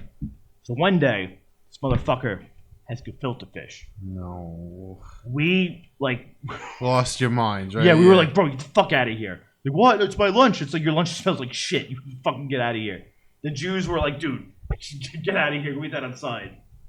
Gefilte fish. Gefilte. It's the first time I ever saw gefilte fish. Ew. It's actually kind of fucked up because like I worked in many offices and I always normalized the idea of having to like eat at your desk, but I realize that's not professional. That's not standard. No, it's you have to be mindful of like what you're eating. Well, a workplace should have a designated eating area. We had a designated eating area. We had a conference room that I would eat lunch in. If I brought in lunch or I went and picked up lunch and came back to the office, I would eat in the conference room. I wouldn't eat at my desk. I ate my fucking. But if I ate at my desk, I wouldn't eat things that smelled. Like one time, like I ordered. This is actually when I had my own office. We ordered from a place. They delivered it. I ordered like a salad with like chicken and a bunch of other stuff and onions. But they ended up like putting in a crazy amount of raw onion, like just way too much onion in my salad.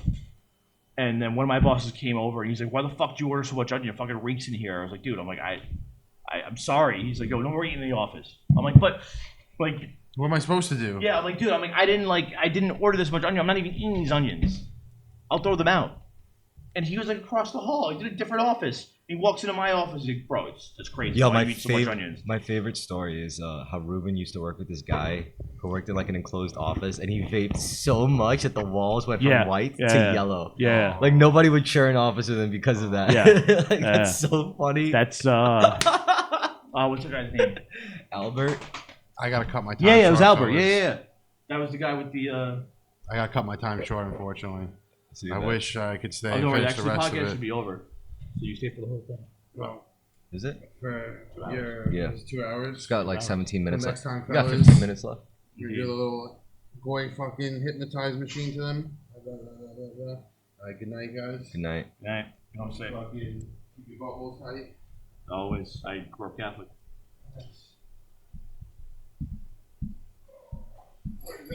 Actually, Justin, how are you getting home? You get in the bus and moving home and smoking joints. Oh, if you wait a few minutes, I'm sure Chris will. You're like down the block, right? Nah, man. It's Yeah, cool. I'll drive you. If you want to wait like half an hour. Not really. Okay. I could be home in half hour. All right, It's yeah. 2 a.m. Honestly, it's not personal. I'm just fucking dying. Alright, I'm bro. falling asleep in that shit. Yo, come back next Monday, man. Yeah, I'll be more than Yeah, this time talk over us. We're out of control now. That motherfucker took he was here since like 8. I got here 8 o'clock. I'll switch to his mic. No, he was here since like 7. And he'd been up since 2. Yeah, because he couldn't sleep. dude, that happens to me a lot. But he's living rough right now. Absolutely. No one's holding against him. Did you see where it was? Did you see the spot? I know what building it is. Really? And Which one? I know it's office. It's an office space. It's near. I'm not gonna blow up the spot. Damn, gin is rough. Were you drinking it straight? No, Gin's great. no, I like it. I like it a lot. It's just Well, Bombay is not the smoothest gin. no whiskey is just different. It's a completely different animal. Dude, I bought that bottle again, Glendalough whiskey. Had it on Saturday. I love that whiskey. It's one of the best. Which smoothest one was tasting. it? The one I brought for the last What was it called? Glendalough. Glendalough. It's made in County Wicklow, where my cousin lived, where I stayed.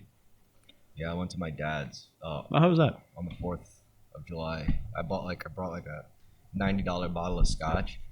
And he just like put it aside. He's like, "Hey, you want to try some of this Korean moonshine?" I'm like, Dad, I just spent like $90 on this. See, scotch." that's why like I don't do things like that with like my dad. Like it doesn't. It's just like you'd bring something that you put a lot of thought into that carries a refined taste, and they'd be like, "I don't want that right now." Yeah.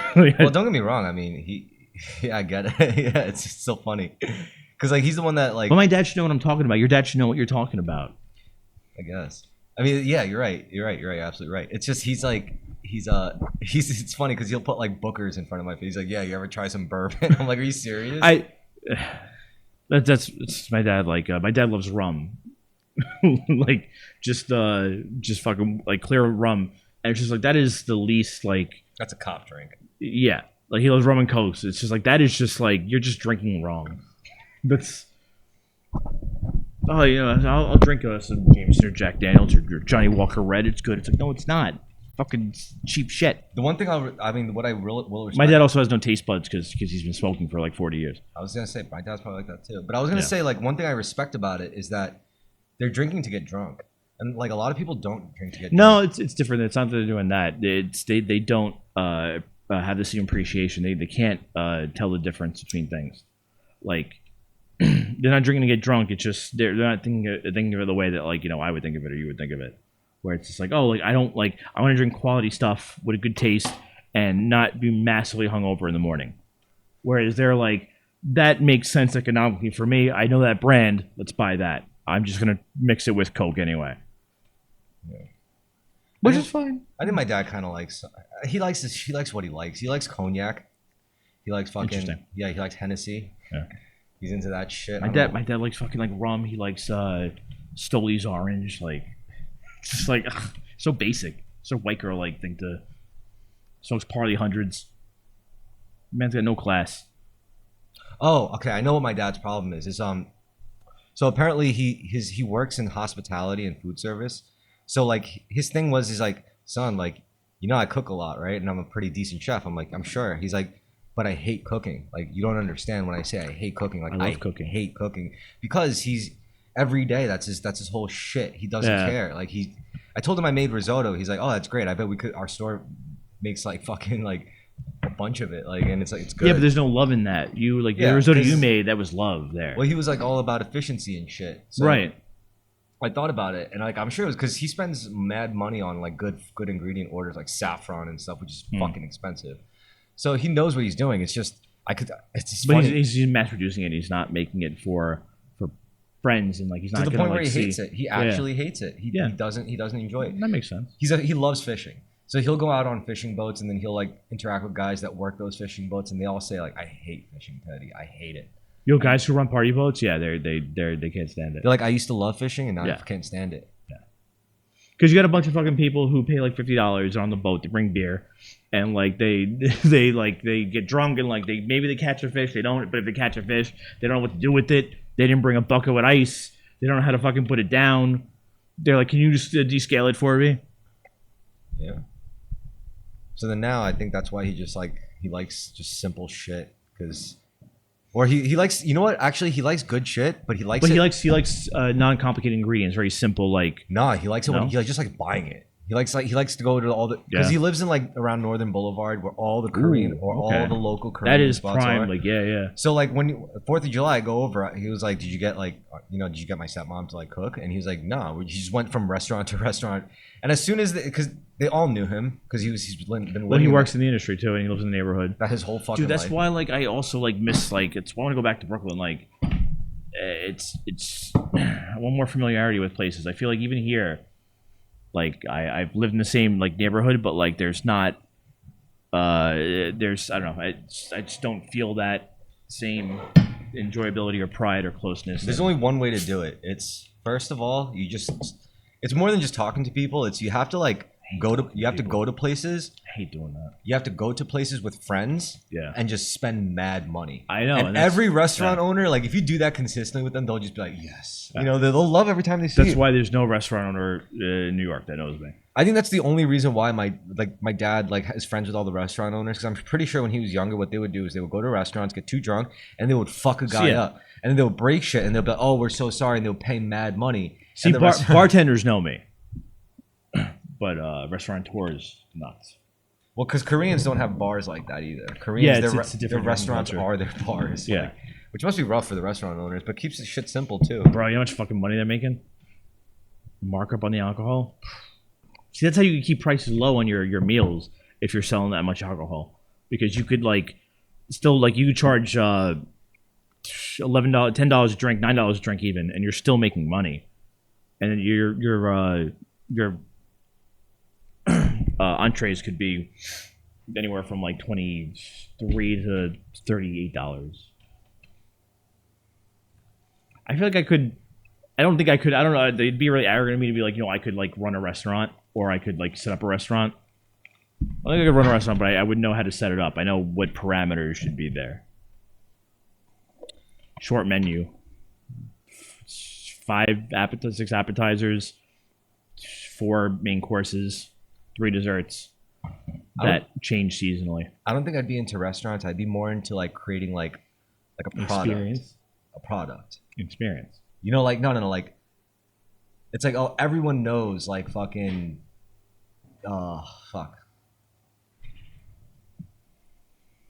Just the stupid brand of like I don't know like Grey Poupon. Yeah. Like everyone knows A Grey brand, Poupon. a franchise. like a hipster brand that's just hipster enough, Ugh. but that's just mainstream enough to be Gross. found in like fucking ShopRite or something. Gross. I don't like that. I want to design like products, because it would be nice if more people could get access to it. If you just own a restaurant, the only people that could eat there are the people But what happens as you like start to expand your reach, your quality suffers, the individuality of your product suffers. I guess by because- then you just sell the fucking company and make So nice like Cholula hot sauce, right? yeah.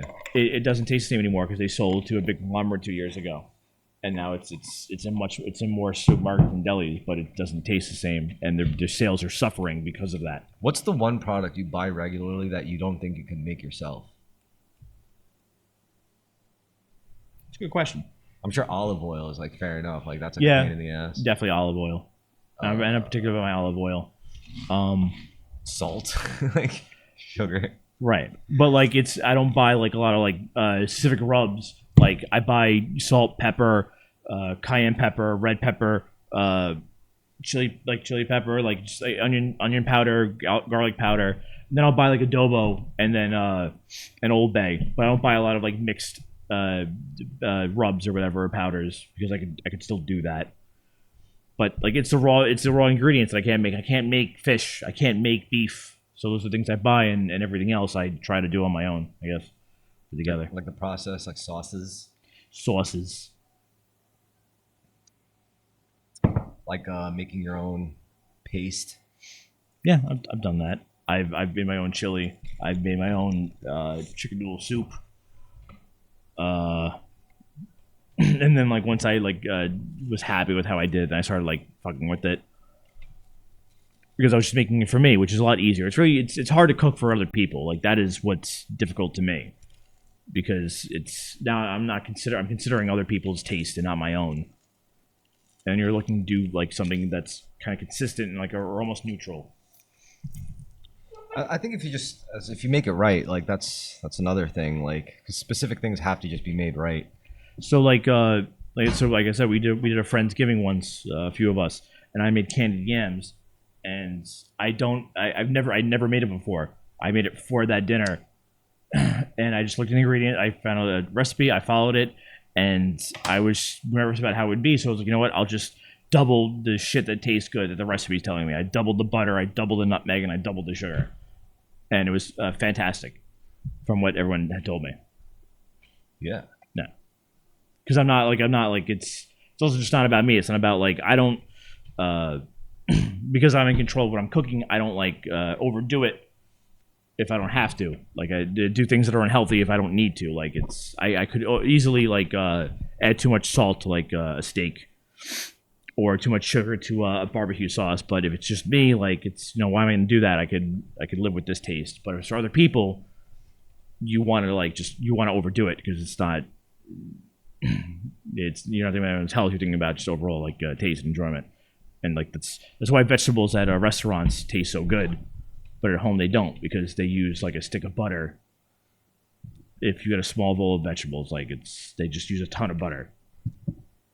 I try to use a balance of like sticking to something, the mechanics, like, but also trying to use my intuition, I guess. Right. You find like you get used to a certain routine, and then like once you like do that the right way, like that's when you start like experimenting and like putting things in, taking them out. Like I started like when I got comfortable with my chicken noodle soup, I started putting like peppers in it because I like the aftertaste of it. Like it made it more cleansing to me. I think it's also sometimes I would like, this is why I say intuition, because like I'd be like I could use this, but this makes more sense given where we are. It's just Staten Island. I'm sure these are fresher than that. I'm sure like because these don't grow locally, these do. Or it's like I'm sure Nothing grows locally that you buy at a supermarket. I mean, like in terms of like fruit and vegetables, fortunately. Or maybe not produce, but like, or you could say like, oh, I could get a better deal on like this, which is like this is sourced more locally sourced. Yeah. Now, like honestly, like that's one thing. Like in supermarkets, like I every now and then I'm like, you know what? I just want some fruit. It's on sale. I'll buy it, and like it just always tastes like crap. And if you go to like like a produce market or like a fruit market, it always tastes better because it's from a more local source.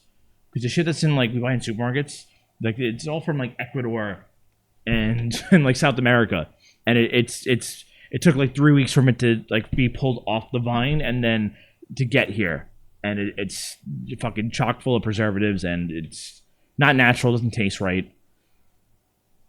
Farouk brought me a Pakistani mango once. How do you get it across customs? Well, he claimed it. Oh, okay. Maybe he did. I'm not sure.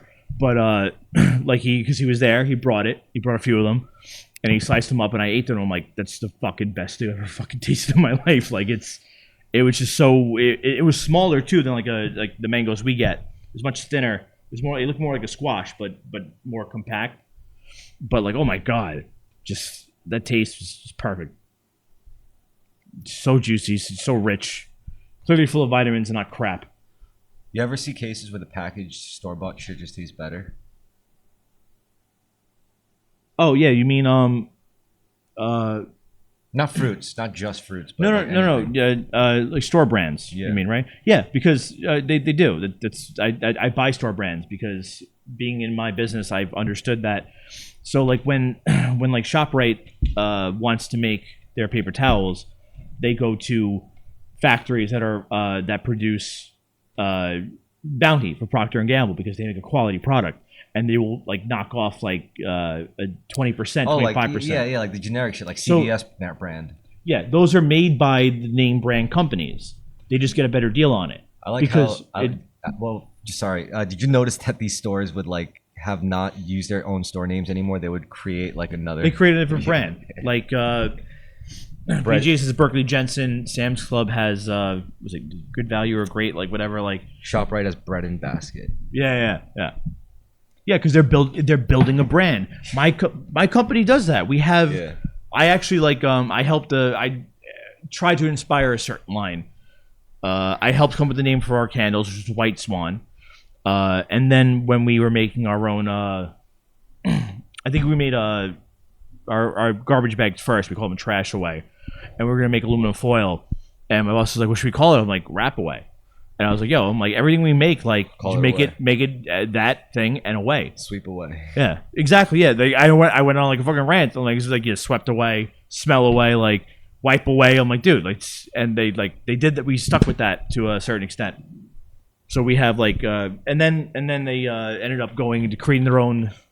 They went a different direction and made our brand is called Ditto, because every product that in the Ditto brand says comparable to a major manufacturer of that product, which you can only write if it's actually accurate. Ditto.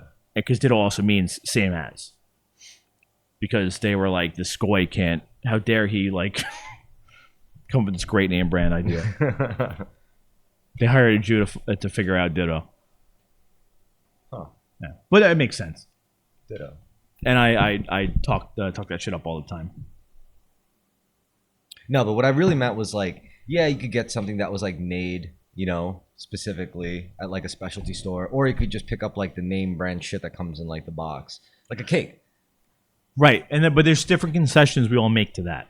Like when it's me, I will go cheaper on certain things and sacrifice taste if I have. But do you ever but- go where cheaper just tastes better too?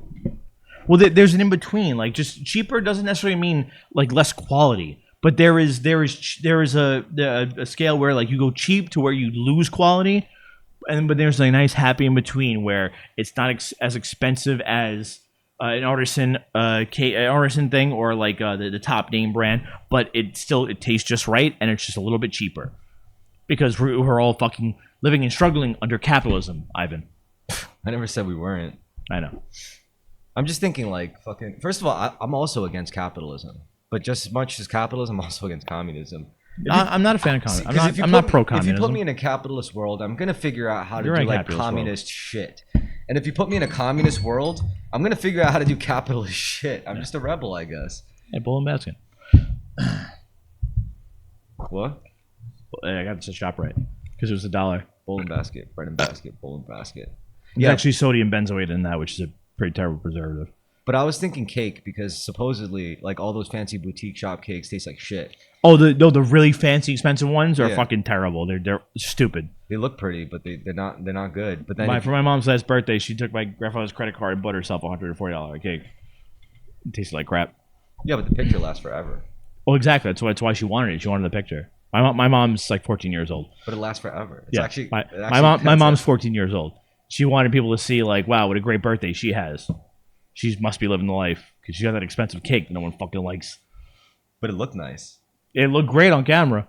Fucking tell you, It had like shiny fruit on yeah. it. Yeah. They cut it up and they're like give me a big slice. I'm like, I fucking hate cake. I'm like, I'm not eating this shit. I'm like, why should I like she had a huge cake and there was like 8 of us. And she's like, you fucking arrogant bitch. Treat yourself. That's my mom. Well, Yes. yeah, but she was treating herself whatever someone else's dime. It's just my mom treats herself a little too much. And I'm always there for it. So she's like, oh god damn it, like stop, please. Like how are you like this? I'm not like that.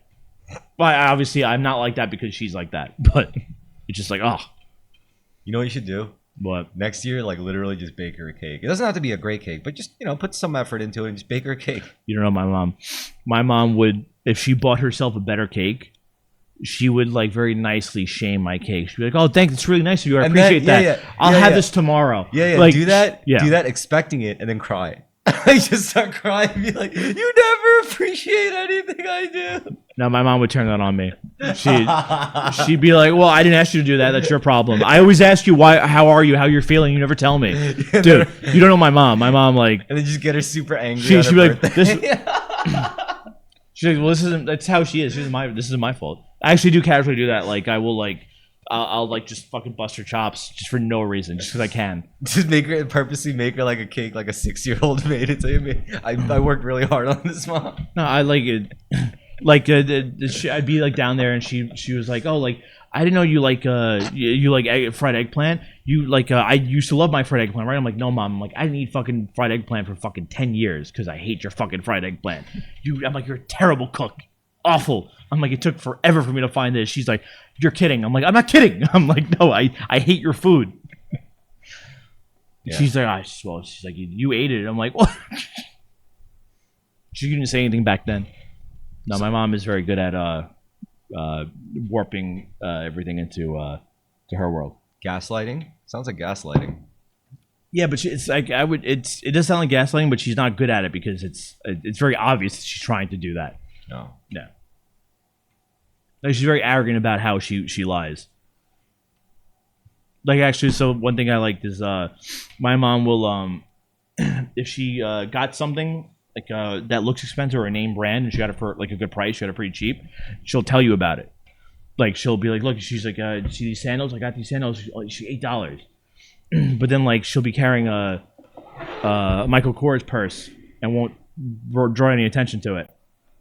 So I'll be like, Mom, I'm like, where'd you get that purse? She's like, yeah, I bought this purse. I'm like, how much you pay for it? She's like, I don't know. I'm like, so I'm like, it's real, it's name brand? She's like, I don't know what I paid for. I don't remember.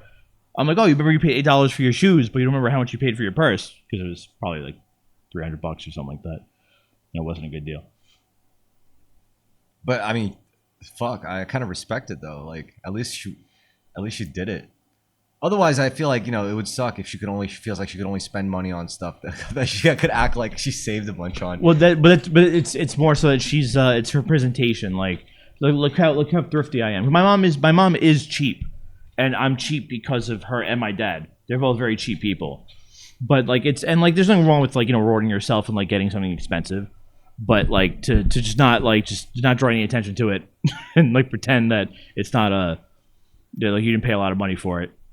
Yeah, but I feel like sometimes I don't know. I feel like you can't lose as long as you're always going for a good deal. Oh, she's not losing it. This is how I just like to fuck with her. Like, No, not just her, but I'm saying in general. The only way you can really make, if you're a normal person, you're not rich.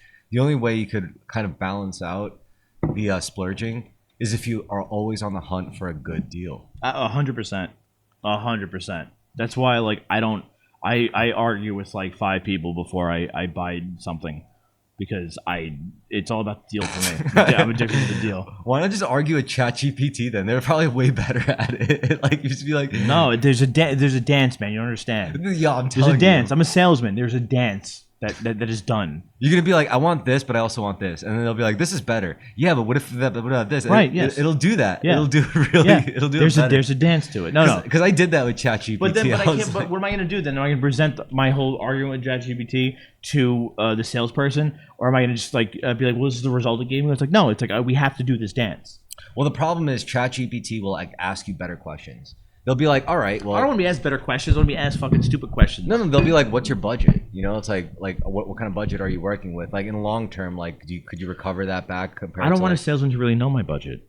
Yeah, but ChatGPT is the best. He's not a salesman. He's not a human at all. But I can't buy it from ChatGPT. I still have to then, after talking to ChatGPT, Oh, you mean you have to argue with 5 people trying to sell it right? to you? Okay. Yes. Yeah. I think you meant like 5 of your friends. Like, what do you think about No, this? no, like that. No. Because actually, like, I remember Mike went to Best Buy and he just calls me. He's like, hey, I'm trying to buy a computer. I'm like, okay. He's like, which one should I get? I'm like, I don't fucking know. I was like, well, first I'm like, you should leave Best Buy and then come to my apartment and I'll look up a better thing for you. Yeah, we'll go to Micro Center. And he was like, yeah. I was like, we go to Micro Center, we look at Newegg. He's like, no, I have a gift card for here. I have to spend it here. I'm like, I don't fucking know. I'm like, I can't tell you that. Well, what he should have done, he should have bought parts there and then put it in the other. This was before crypto, so it's before things got inflated. Well, graphics cards at least got inflated. Yeah. I'm really happy I bought a pre-built computer this PC this time because my last one I built and it was very frustrating to fix. I'm trying to think like what I would get if I had to get it if I had a gift card at Best Buy. That's what I was like, dude. I'm like, leave. He's like, no. He's like, I have a gift card. I'm like, dude, leave. Don't. You're not gonna get a good deal. Oh, you better. And then he fucking started talking to a salesman there, and then started like he was like, well, I was like, Mike, don't buy that one. Buy this one. And he's like, well, he says this one's good. I was like, what the fuck you? I'm like, what? I'm like, buy it from him then. I'm like, I am not your salesman. I don't know. I am not getting a cut from this. I kind of want this Hewlett Packard like. Yeah, he was like, well, he says it's good. I'm like, dude, I'm like, get the Asus or the Lenovo. He's like, well, he says the HP is pretty good. I knew it was gonna be an HP. Yeah. How did I know? I'm like, Mike, you gonna play fucking video games on it? He's like, I don't know. I'm like, no, tell me yes or no, and I'll tell you what to spend. Yeah, that's. I hung up on him. He didn't buy a laptop the other day. Good. I mean, when your first use for a computer is probably going to be gaming in the modern world. Like, you know, you're a young dude. It's so much easier now than it was when we were younger. Like Yeah. there were so many PC games that like I wanted to play, but I couldn't because I wasn't in charge of buying the computer because I didn't make any money. Yeah, Steam is crazy. Right. I mean, when I always was skeptical about like PC gaming as master race. Now I know it definitely is. Yeah, once you buy a fucking PC capable of handling it, you're like, wow, this is way better. Because you could also mod shit and like you could change the graphics, the output, all that stuff. Like, it's way better. Yeah. You could do all sorts of shit. Yeah. And also it's like you get multiple monitors, so it's like on one screen you're playing like an ultra violent video game, on the other screen you're watching like hardcore porn. I mean, this is the world that young men are growing up in. I bought two 32-inch curved screens without measuring the length of my desk before buying them. So when I got to them, I'm like, I gotta figure out how to fucking fit these fucking monitors on my fucking desk. Yeah, no, it's And I'm very happy. It's very gaudy. well, it's a great problem to have. Exactly. I was very happy. I'm like, I've never, like I said, when I was a kid, like I never thought I'd ever get here. Oh, this week I got. I thought there was like gateways. I'm sorry. Just real quick. This week I gotta order shirts and gear. So I'm just gonna do shirts and hats for now. Polos or t-shirts? T-shirts, I want polo. polos, Yeah. a polo. I honestly like in the last like year or so, like I've heard wearing polos. I feel like it makes me feel more adult. Oh, you want a pair of khakis to go with it? No, I don't want the khaki. I wore khakis in high school. I don't want to wear Got khakis. a nice ever polo, tuck it into khakis. again. No, I like the fucking collar. I like the form-fitting sleeves, short sleeves. It's professional. Polos. That's just for me, not for other people. Yeah, I was just gonna get it just for staff. I'm staff. Yeah, so I was gonna get like a few. I would like a polo and a hoodie with the logo. A hoodie. One for the summer, one for the winter. I'll do hoodies in a few months, but for now, Yeah. But I want to do the hats. I want a hat. I need a hat, so I'm gonna make a hat. You can do a hat. I'll wear the hat. This is the only hat I own. Yeah. And I only wear it if I need a haircut. Damn, it'll be so crazy having shirts, Terrorisk shirts. Merchandising. Yeah.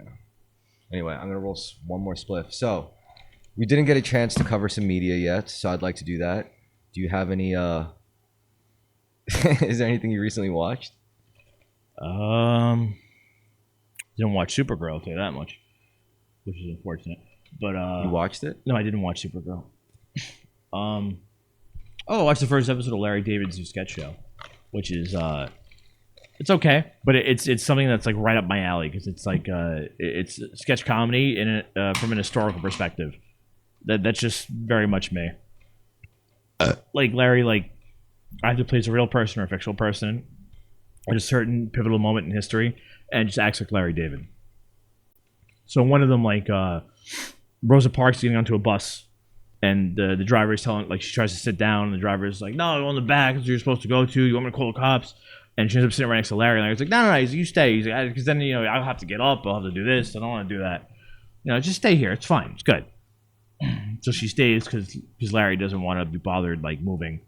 And then Larry ends up just annoying her to the point where she gets up and goes sits in the back of the bus.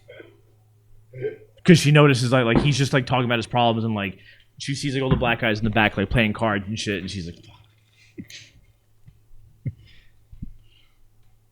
Larry David. I love Larry David. Is he religious? No, not at all. He's an anti-Zionist, pro-Palestine. I don't think every secular Jew is an anti-Zionist though. No, he is. No, you're right. Not every secular Jew is, but he is an anti-Zionist. Damn it. You ever see one of the best episodes of Curb Your Enthusiasm is the Palestinian chicken episode. You know what? I want to disagree with the because, like, I'm not the biggest fan of secular Jewish people, but, like, I do agree with the anti-Zionism though, because I'm not a Zionist. I don't agree with Zionism at all. I think it's kind of a bad position to take. Zionism was pushed on me in the Baptist school I went to. Oh, sure, makes sense because the Old Testament influence and all that Right. shit. They made us read a book called Left Behind, which is very revelation heavy. I saw the movie. How And about so- that? Oh shit! You saw that movie? Yeah. Yo, That was that was a scary movie. I heard about the movie. They never showed us the movie. No, maybe I think they did show us the movie. I was scared of being left behind. Yeah, it was like, wait, I could. Fuck that fucking piece of shit. You just upset because he scared you, all right, of being left behind. I didn't want to be left No, behind. I'm sick that they fucking treated me like a fucking moron and had no interest in my actual like ability to expand my mind and learn. Maybe they were scared too. Maybe it's. Yeah, when I was like growing up, like We still don't know. We don't know if it's not true. I don't know if the four horsemen of the apocalypse aren't just going to show up one day. Does that not seem like a literary like taking like a license like for that, like that's storytelling, man. Yeah, The but you're Four talking Horsemen. but you're talking to the person who believes like who sees like patterns in the one same pattern in every story. Remember we talked about it, how like the monomyth, every story is the same, which is why No, but they're different. They're written by different people. Only James wrote Revelations. James didn't. I wrote the Book of James and wrote Revelations. Those two are similar. They're written. They're and like also those aren't really stories, right? Like the Book of Revelation, I wouldn't say is a story. no, more it's like a dream he had. or like a prophecy. Right. So like it's a sequence of dreams he's had that he claimed that Jesus. It's what God showed him. God showed him the end of days. And I'm not saying he's lying or I've had trippy ass dreams. So, like I could and like that's it's also a thing. Like there's back in that time too. Like dream visions were a very big deal. Like it was you were very in demand if you could interpret someone's dream. Or also like dreams like where like they weren't seen the way they are now, like they were seen as like possibly being meant to like they were meant to mean something to you, Or just being able to transcribe them. Even. right? But you thought like but the opinion was like if you felt like your dream was profound, it must have been on purpose. There must be a meaning behind it. Like because I have intense dreams where like. When I wake up in the first like minute or so of waking up, like I believe what I dreamt is reality. I have a hard time like breaking that apart, and then after a few minutes go by, like I realize it's not what happened, but I don't like it's but like one consistent thing is that it's dreams. It's all my subconscious. Dreams are actually really interesting because, well, like let's take the Book of Revelations for example, or just anyone. The act of writing your dreams down. What's interesting about them is they come off like reports, right? You read an account of someone's dream. It's an account. You're reading an account. Because you're when you write it down, you're like a reporter. You're on the outside of it. Like it's happening to you, but you're watching. Yes, it's like trying to repeat a movie or describe a movie you saw. Right. And that's really interesting because like when you look at like because now you're taking an interpretation of something. Yeah, but also when you look at ancient times, like you look at what was written down, it was either some meticulous technical report recording shit, like logistical shit, or it was like a story. They were writing down stories. They're mostly stories. There's very few historians up to a certain point that wrote like to that everyone up into like I would say like the 1200s, 1200 AD. Or ACE, whichever one you want to do. Everything, the way history was written before, was all written as apocryphal as myth. Sure, I believe that. Yeah. It was because it wasn't written with like I better get all my facts right and like record everything that happened. It's like no, let me take artistic license with an event that happened and make sure you come away with a lesson from it. It probably changed when they started coming up with like measurement systems and numbers. Yeah, numerical order. They didn't see like writing down history as the way we see it. Like it wasn't important to get every detail correct. What was important to them was to teach you a lesson, for you to take something away from it. Because for a very long time, these were shared orally. Like it wasn't written down. So someone would tell you that story, and then you would tell your kid, and then your kid would tell someone. Like so like things are lost in between. Like you're not like worried about specifics. Yeah, so that's why Book of Revelations is interesting because it's like it's interesting. It's not written as a story, but it's also not. And it's very different from everything else. Yeah, it's just written as a report. This is what I saw, man. Yeah, and that's actually like it's all James says. Like it's like he literally like the way it begins is like this is just an account of what was shown to me. And it's a good fucking story. It's interesting. It's good. It makes you think. And I still think it's true, not in a literal sense, but I do think there is going to be where there like God's just because we transcend religion doesn't mean God stops existing. So I think like if we do learn to transcend religion, we're gonna figure out God isn't just this one religious culturally saturated. No, he exists outside of that. But God could also be a scientific entity. God could also And, just and as that's much why be like I think the way the world will end is when the sun burns out in another 2.5 million years, 3 million years. You think that's how it's going to end? Yeah. I mean, a meteor could Why- hit us. That's a possibility, but like that's what I mean. Like it would be scientific. It'd be something we understand.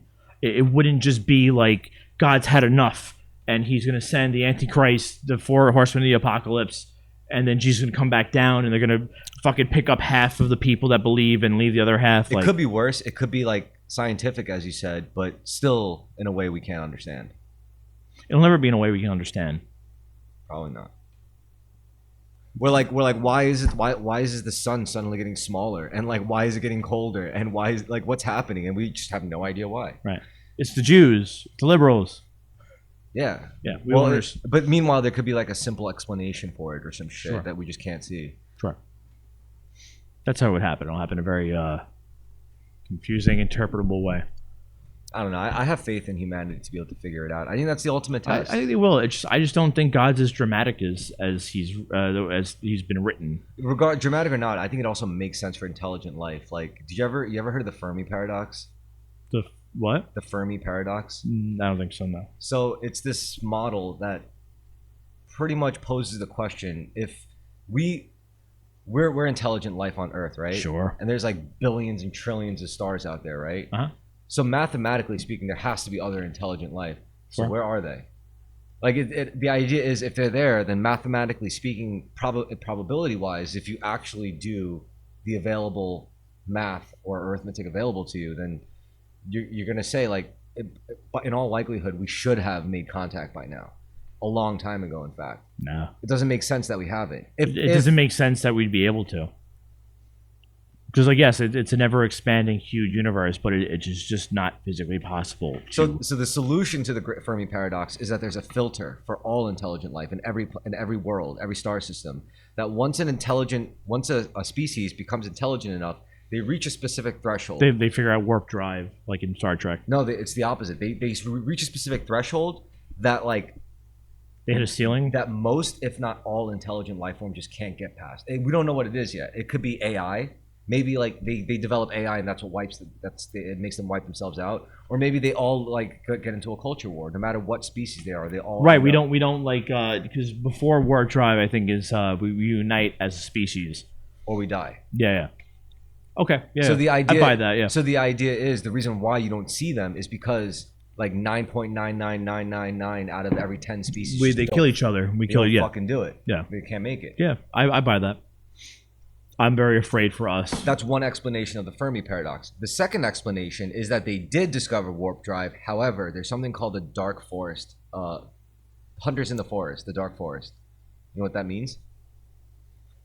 It's a game theory philosophy framework. It's like basically poses the question. This is a blind leading the blind in a way, like type of thing, right? Kinda, yeah. It's like you have a dark forest, 3 hunters, and You have all the tools available, but you still can't see your hand in front of your face. you're scared, and you're not going Yeah. to fire because if you fire, that then the other hunters are going to have to kill Yeah. you. You know, just because out of safety. Okay. Yeah. So the idea is, even if as a species you do discover warp drive, you hide. Yeah. That's what you do as like, an intelligent. Like Higgs boson, like having the possibly being able to create black holes. It's like you do like we might be able to do it. We think we can do it, but we don't know what will happen if we do it.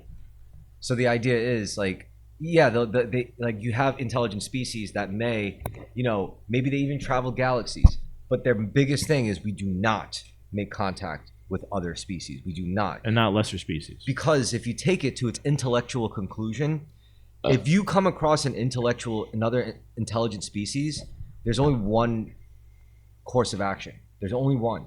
Wipe them out. Yeah. Because there's no way to guarantee, and in all probability, they are going to wipe you out. Because it's just a more logical decision. And if you're a spacefaring species, you got there through logic. Or You got there through science. if you're that much more superior, you're treated as gods. You're not taken seriously as equals. Yeah, so they'll probably hide. They're literally going to hide their presence from you. One of my favorite episodes from Star Trek TNG. Who watches the Watchers? That's exactly what that is. Actually. That is, yeah. Yeah. That's what that leads to. Because you would theorize, well, not every intelligent species can be in constant hiding. So you'd have to wager if that's the world. They once they get a sniff of a world or a culture, like figuring that out, they start paying attention. They start watching them in the background. Yeah. Not like just to see how they progress, like not to see if they would be ready for galactic contact. And then when they're not, you get the situation happens in that episode where they view Picard as a god and then start denying science and start leaning into the supernatural. And Picard's like, he's like, no, he's like, that's a fundamental mistake. Is leaning into the supernatural. What's also more likely is the kind of like the Dune-esque interpretation, where we discover that every intelligent life we could come across was seeded by another otherworldly intelligent life. Yeah. And then we look at our history, it's yeah. like, hey, same thing to us. Like, well, Star Trek does that to an extent. Like most, that's why like there's an explanation for like aliens having like shit on their noses or their ears. Like we're all carbon based, so we wouldn't look that different, even if there were aliens like in different parts of the universe. Like we would look somewhat similar. Some things would have to kind of. You know what I think would be more likely? Not like specifically like us, but crabs. I feel like, there's like... Well, actually, so like they say there's a lot of ocean, like marine life rather, that actually has been evolving into crabs, and like we're all kind of doomed to evolve into a form of crab. Yeah. Because it's more... a perfect life form. It is, yeah, because you create a harder outer shell. Like it's weird. Like somehow that the evolutionary end is crab people. Yeah. Yeah. So I look at like intelligent life. Like I wouldn't be surprised if they all look like crabs. Crab. You ever heard of Three Body Problem? Yeah. Dude, you gotta at least watch the show. But the book I heard is like so much crazier. And in the show they say like how these aliens, these Trisolarians, are so much more advanced. They create sophons. They basically we can't perceive them. They're a particle-sized supercomputer. They're crazy, but we haven't actually. They never But actually. To me, this is interdimensional. That's how I would perceive it. No. It's not. Which is crazy. All of it is grounded in like they don't. No, I've watched videos about it. I know about three-body problem. I'm just telling you what my interpretation would be, but not that I'm right. Okay, so I could. I'm sorry, you just finished. I was gonna say like I could go for hours like just describing one element of the book. Like for example, the sophon. It's a particle size, like it's smaller than an atom, but it's a supercomputer. So how do they make it? Like what you're saying, instead of like other dimensional creatures, what they do is they'll unfold a particle into lower dimensions. So it takes up way more space. Mm-hmm. And what they do is after it unfolds and covers a whole planet, they literally etch the inside of it with like circuits and like transistors and basically all the components of like a processor. Re-unfold it into, and then refold it into a tiny little thing. Because matter is neither created nor destroyed. So they do that, and that's. But then, like you read about all this, and then you hear or you see all of this, and what's crazy is that you realize throughout all these books, they never actually come into contact with them, like physically. Like there's never a moment throughout the whole story, which spans like thousands and millions of years, they never actually meet face to face. Like, it's just not. Because we can't perceive it. I believe other life forms exist in a separate dimension, a higher dimension and a lower dimension, not within our universe or a graspable. Oh, I believe that too. Like that's actually scarier to think about than aliens for sure. Yeah, because it's not. They don't live on our plane of existence. We can't. There's a whole other grid that they could perceive that we can't. Also, they could see us. We can't see them. Right. That's another scary part. They could be amongst us and we can't know. Yes. And that could help explain when you feel like bad vibes, you feel off, like something like you're in a room and it's cold, you don't know why. Or you start behaving in ways that you never would. Yeah. That could help explain energy. Yeah, for sure. Yeah. The unknown, man, it's... Or even UFO sightings, like the way they move, it's like literally like, oh, they're just passing through and we're just watching one slide of it at a time. We can't see that extra grid that they're... occupying. No. That's scary. Absolutely. But the three body, just real quick, like it was because there's one part where they took over every screen in the whole world and they made it turn black and it says "You are bugs." So that would freak people out. Oh sure. But later on, like in another novel, you read about what the Trisolarians actually look like. Ironically enough, they're tiny silver like insect like critters. Tiny silver like almost beetle-like, which is very ironic because these things, this existential alien that was about to like fucking kill us, like there's just these tiny little silver dots. Very interesting. Well, it's it's saying that like also like they've evolved past having a more intimidating or form. I'm sure. Also, they could make like exosuit forms, like whatever. Yeah. That whole story, that guy Lu Shishin, I can't believe like the world doesn't know more about him. He's like I only grazed like 3-body problem, but like fuck, just what I grazed, I was like, this is insane. Like to be the kind of mind that thinks this shit up, like. Because like I'm used to like George Lucas shit. This shit is like real sci-fi. Like this is like hard sci-fi. I love that shit, and I appreciate that. Like there's nothing better than someone who is intelligent having time to really think about things, and not for necessarily a monetary value or to make an interesting story, but like to approach it with some practicality. Also, what fucks me up about it is like he's such a genius mind and he's such a good storyteller. What's crazy is how bleak this story is. It's like throughout the whole book, it's always constantly. It's like you can't beat them, man. Like we can't beat them. But I agree with that outlook. Like, well, yeah, it's the most realistic. Yeah. Of course, it takes like it doesn't mean it's hopeless, but like it's going to be bleak. It's not like because what in life is fucking easy? Nothing. And to say otherwise or pretend otherwise is just fucking insulting. Well, that's why the best character in the whole series was this guy named Da Sim. And he was a detective. He's like a Chinese detective guy, but Hong Kong detective. But he was such a cool. Jackie Chan. He's such a cool character because he was smart. He was just good as a detective. He was a smart detective, but he wasn't like a scientist. So he had to deal with all this like science shit. But then like the problem was these scientists were all getting in their head. They were like, "Don't you understand? It's the end of physics as we know it. Everything falls apart." And you just see him go, "So fucking what? Like, so what? What's the worst that could happen? Like, most of us die. All right. Well, some of us will live. Or what? Like, we go back to the Stone Age. Well, okay. We survived that way before. We'll do it again."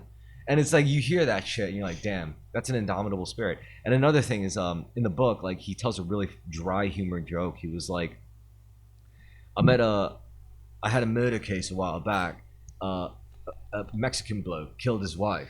You know why? He's British and from Hong Kong. Ugh. And he's like, you know why he did it? Tequila.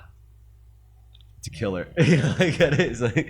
So it was just, and what's funny because like it takes into account the British like way of speaking, like tequila. You know, like. Yeah. So it was just like it was a solid joke, and it's one of those things that was so good they just had to try to fit it in the show. Yeah. It's all right. But it's very exciting. People who deal with death, like it's expected to have that type of humor, yeah. Which is funny because he was like, "It's not my skill set." She's like, "What is your skill set?" And then he just tells the joke, and I'm like, "The fuck?" Yeah. 3-body problem, and you still got to see the Expanse. Yes, I'm gonna watch it. Yeah, I think I'll watch it this week. I'm gonna watch it this week actually. I can't wait to see if you think Avasarala is hot. Who? The Indian lady. I probably will if she's an Indian lady. I like brown ladies. I mean, she's like older though, like old. How old? I'm old. Let's see. I'm gonna show you what. Let me see that. Because you know the in that time the UN is like the most. Oh, does she have the really raspy voice? Yeah. Yeah, I'm into her. I like her. She was in Avasarala. She was in the Penguin. Yeah. I'm super into her. I like her. I'm Christian Avasarala. Yeah, I'd fuck her. So this is how she looks in the show, but this is how like someone depicted her. Oh, come on, she's fucking better looking than that. She has some she's very strong features, but she's hot. I'd fuck her. I like women with raspy voices. I don't know why. I'm Madam Secretary of Avasarala. Yeah, she was in the Penguin show just recently. Yeah, she's a cutie. Yeah, I love brown women. She's got this powerful yet vulnerable look about her. Yes, it's all in the eyes, Chico. It's all in the eyes. Those outfits are pretty slamming too. You have a body to slam them into.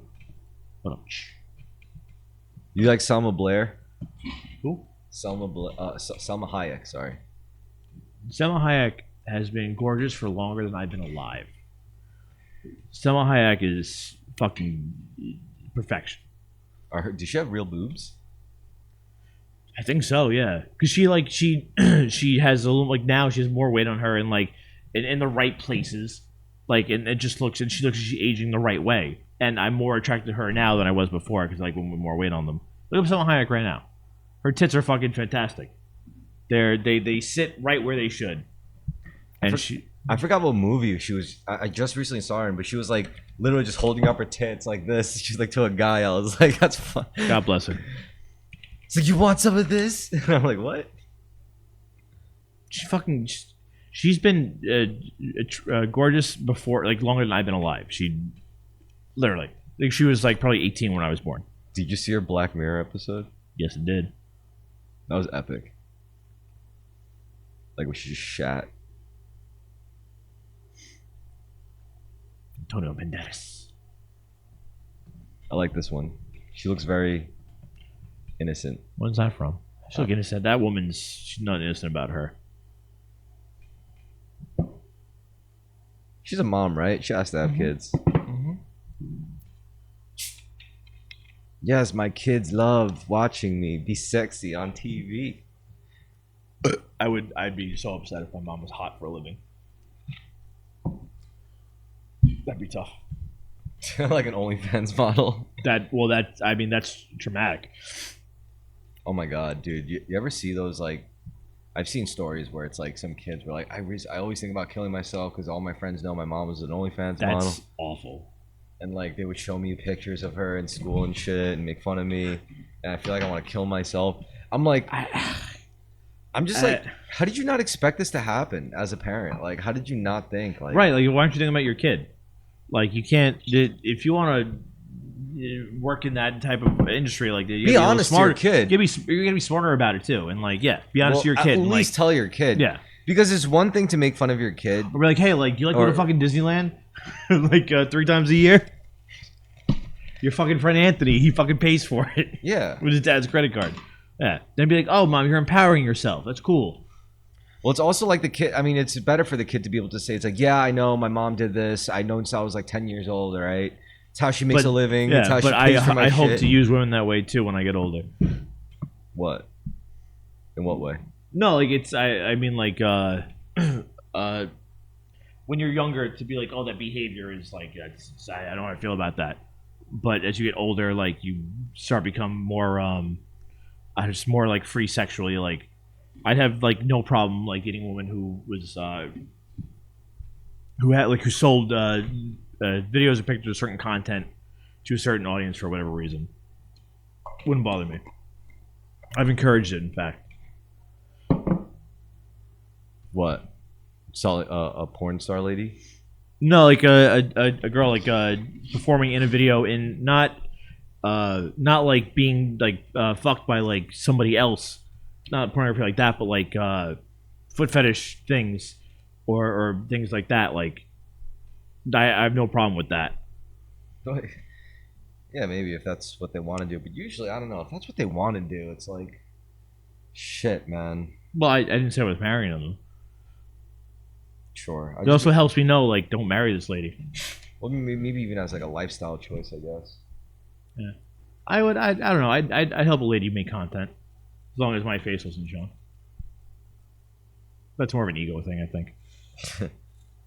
I don't know. But then I'd be curious. I'd be like, "Am I here in comment?" What they say? I think that's only worth it if you get money. If you get the money. Well, that's what it's for. It's for money. But yes, it's all about that. That's how it pays. That's what makes it easier. Yeah. Yeah. I wouldn't create pornography with a lady unless there was significant monetary value to it. And I wouldn't But want. there never is. I don't know, man. I feel like there is to a certain extent, but it won't happen to me because I don't think I could.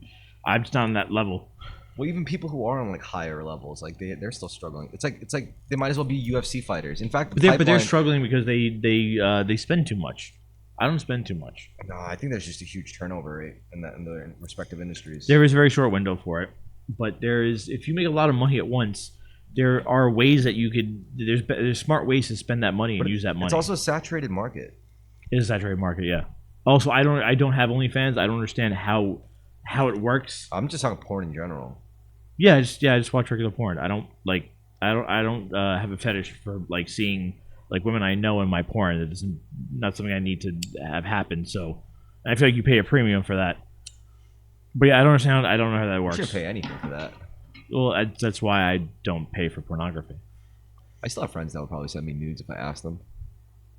You know what? It's actually there. I feel like most of my female friends would if I asked them because they'd be like, "Well, he's not going to actually like jerk off to it." Little do they know.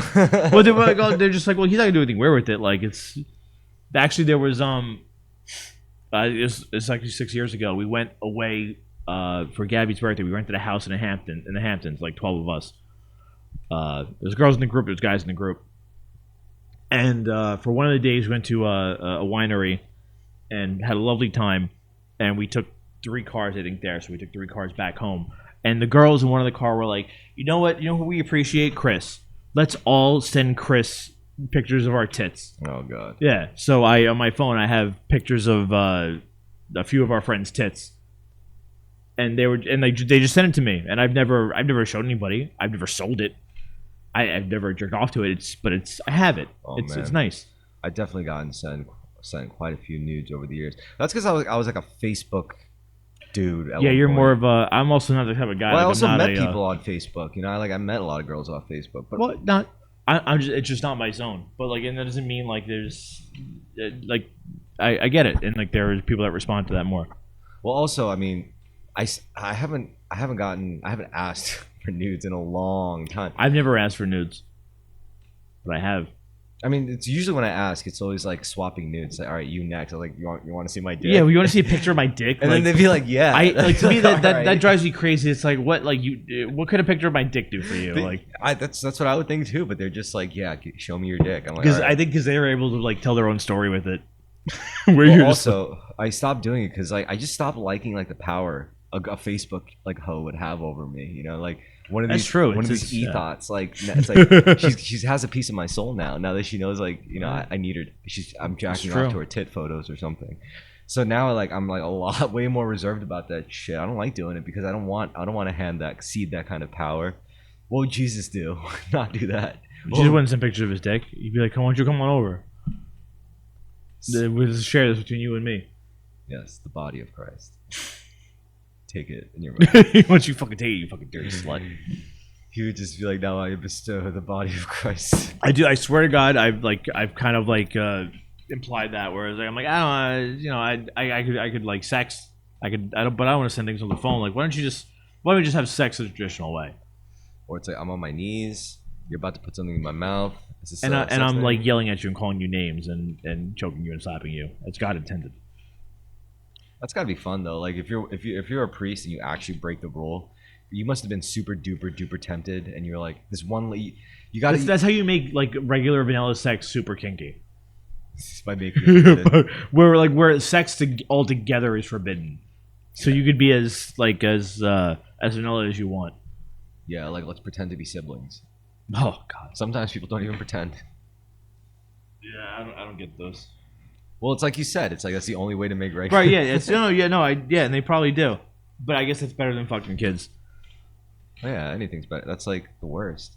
Because when you damage the child, like it's according to spiritual law, they're like the most innocent souls. So it's like in every Yes. religion. And like, according to common sense, common sense. that children are. Well, common sense, you wouldn't have any children. Common sense, if you're logical about it, you'd be like, there's no point in making children at all if you're just bringing them in this world to suffer. No, what do you? But it's not. But you're not thinking about them. You're bringing them in the world for. Yeah, you're because thinking about yourself. Right. Yeah. You're being It's about, selfish. it's about spreading That's your even seed. worse. It's about leaving a legacy. Yeah. It's worse. But that's why people do it. It's why it makes sense. But still not right. Like I mean, I don't want to do it like. I want to have kids because I think I could make a better person. I'm just saying having kids is the one Yeah. thing where it's okay to make the wrong decision. It's okay to make Sure. a more morally unjust decision. I agree with it because otherwise we all die. It's like a necessary evil, if anything. Sure. Having kids is a necessary evil. They're cute. That would be so funny if like it got to a point where it's like you were seen as a hero for having kids. It's like and raising them. It's like the government actually like actively recruits you. It's like do your part to expand America. Look at that. That guy's an actual father. And they start saluting you in the streets. It's like thank you for your service. You honestly like I when I talk to like guys that raise their children, I'm like, yo, I respect you. because it's really easy to be a dad and not raise your kids. I respect them, but I respect them in the same way where it's like I see a soldier coming back from war and it's like half his torso's blown off. It's like, I respect you, yes, but damn, But like is your life I don't think like it's more so like where you had to do it because like I've seen people who should have done it and didn't do it. So like I think a part of them had to do it. but that comes from caring, not from duty, like not from like whatever. I guess there's any it's sense similar. of duty in like kind of I feel like There's some duty there. I feel like I have a sense of duty. To There's like some- have there's some duty. kids. I don't think there's anything wrong with that. No, you're right. There's some duty. Like doing your part. I'm doing my part. Exactly. No. I mean, even if it's your patriotic duty, it's still the same thing. Like No, but I would never be able to live with myself if I didn't like take care of something I brought into the world. isn't that interesting though? How every society, like no matter how classist they are, they're still like, I don't care how poor you are, I don't care how rich you are, you better have some kids. That's always the thing. Yeah, it's like you're not worth anything if you don't have any fucking kids. What are you doing here? And I'm curious, like I want to see what breaks. I want to see what in society breaks when we just say, no, I'm not breeding for you anymore. I'm not doing this anymore. If you want to fight capitalism, that's what I say. Stop having kids. That's the only thing that's gonna. That absolutely does. That's the only yeah, thing that's gonna sure. seize up the fucking Yeah, machine. sure. If we just collectively said, "Fuck you," Yes. fuck you. Yes. Like, no, I'm not breeding because that Yeah, to me, you're not creating new consumers. I'm just sorry. I don't believe in like fucking voting the next president into making things better. No, we got to take really radical steps as like a generation to be like, no, I'm not doing this anymore. I'm not breeding for you until shit changes. I would like to. I think have that's what the Japanese are doing. I really think that's what it was about. For a they while. are. Yeah. They're like fuck and you. Like They're not like doing they're that. reacting to like the system. I do agree with that. So if we did that, like people. But always- I want like 2 kids. Only 2 sons. I know. But if you really, they'd be really good at it. really wanted to, if we all just like really came together, because this is the one thing, this is the peaceful solution, to just say fuck you. This is the one peaceful thing we could do, where it's like fuck you. I'm not breeding for you. What are you gonna do about it? They might. That is our generation for the most part. Like Good. yeah, and like it's not like don't like because my dad. I remember my dad was a few years ago. He was just like he's like so do you want to have kids at some point or like not? I'm like I do. I'm like I'm sorry. I'm like I just don't want to have it at 21 like you fucking asshole and like just rely on my wife's fucking rich parents. And it's very clever how it's set up. Like if you, let's say you become a person who actively decides, as an act of rebellion, I'm not going to have kids. Yeah. It's very easy for society to point at you and be like, oh, look at that. He can't even attract a mate. I get that. That's what I get. Yeah. That's what I get. Like it's why my grandmother once told somebody she's like I think Chris is ever interested in like being in a relationship. It's like no, it's because I don't fucking like I don't bring every girl I fuck down to Florida to fucking meet my fucking family, because I know like we're not gonna have kids. it's so like why would I do that? I'm doing it more responsibly. Like I feel like it's more important for me to be in the right relationship and then kids come. I don't want to be caught the other way around because then I'll end up like my fucking parents or my grandparents. And but you're still contributing to the system, because let's say you do find a proper mate. All you're doing is you're just breeding eventually for a more higher elite class. You're just contributing to a different breeding pool. yes, but I am making my children a more informed, better class of people. Well, that's exactly what You're just yeah, contributing to no, a you're right. higher- Yeah, you're right. Yeah. So that's what I'm saying. It's like I'm not saying that's good or bad. Every individual. No, but you're has right. So I'm thinking it's like basically all I'm saying is you can't have a functional economy without some breeding program baked in, and this breeding program runs way deeper than culture. It's subconscious. Isn't it called welfare? Well, it's like there's a There's a reason why we look at like certain women in the streets and we're like, that's hot. Like we may think that's just natural and instinctive to us, but no, even that was culturally conditioned into us in some way. Sure, yeah. I was with my grandfather. We were in Florida, and we were parked outside a restaurant, and I think my brother was in the car too. And like I just this lady was walking by. She's had a fat ass, and like I made a comment on it, like not like in a more sexual,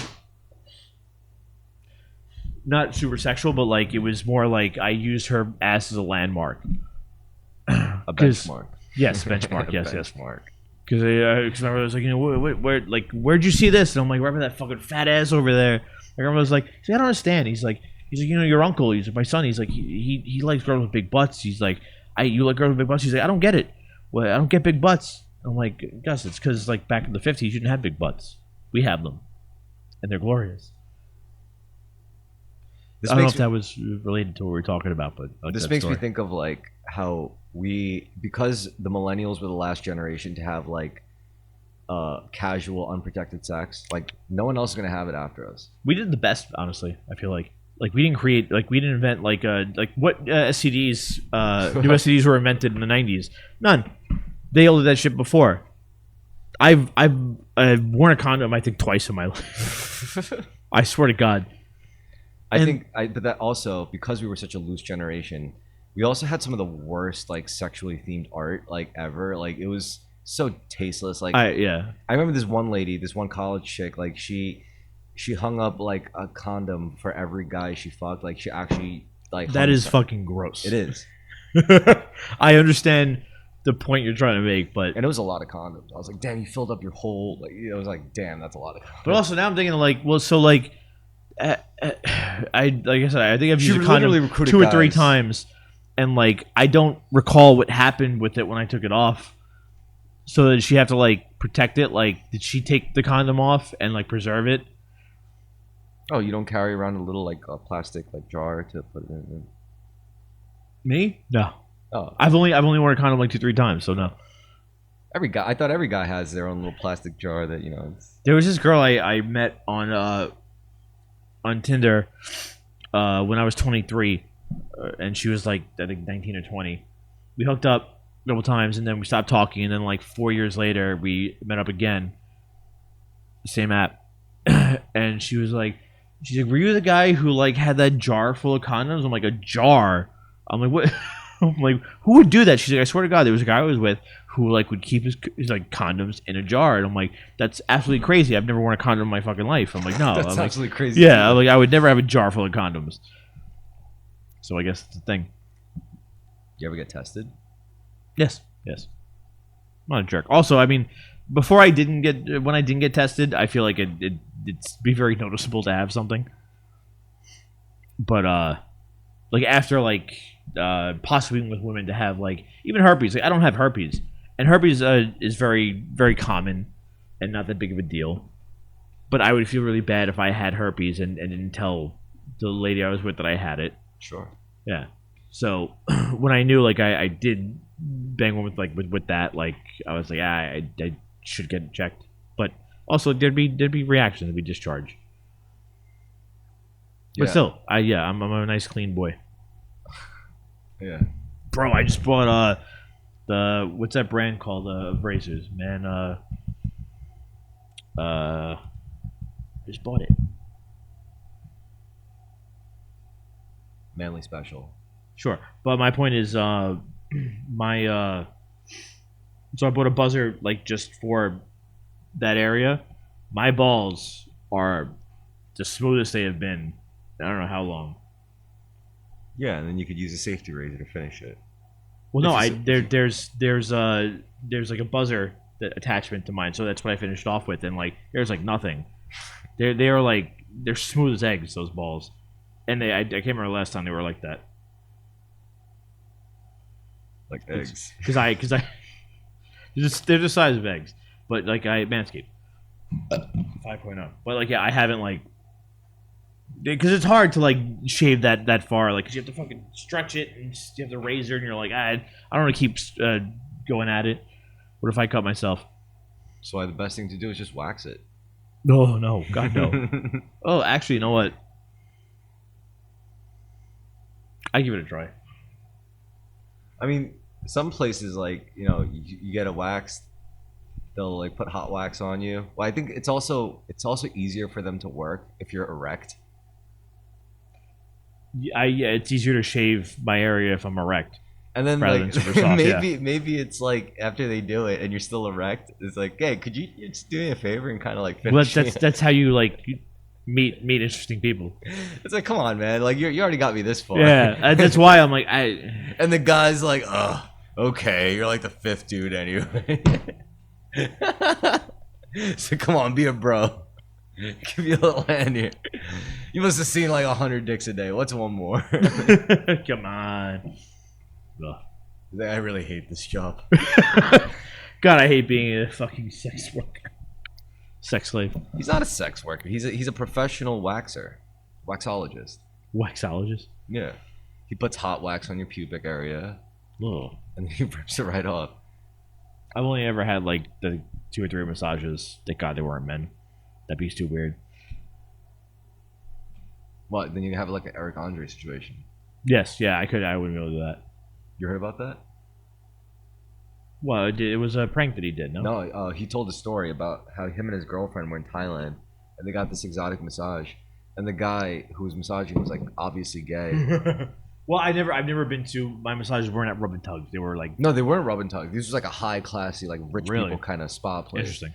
And him and his girlfriend were laying, and then they were covered, and the guy was like, "Okay, we do the front now," and then apparently he felt like something like mad good all over his like and he's like looking at it, he's like blowing his shit. He's like, "Yo, stop!" Oh, God. And then he told the girl, and then she was like, "You should have just went for it." I remember like where me and my coworkers were in Vegas, and it was our last day there, and we didn't want to gamble anymore. So we were like, what can we spend our money on that will occupy us for a few hours? We're like, let's get massages. But I was like, I was very particular. I was like, I do not want to rub and tug. I'm like, can we please find like legit massages? They were like, okay. So we found them, and they were like, you don't wear any clothes, and then you have to flip over at one point.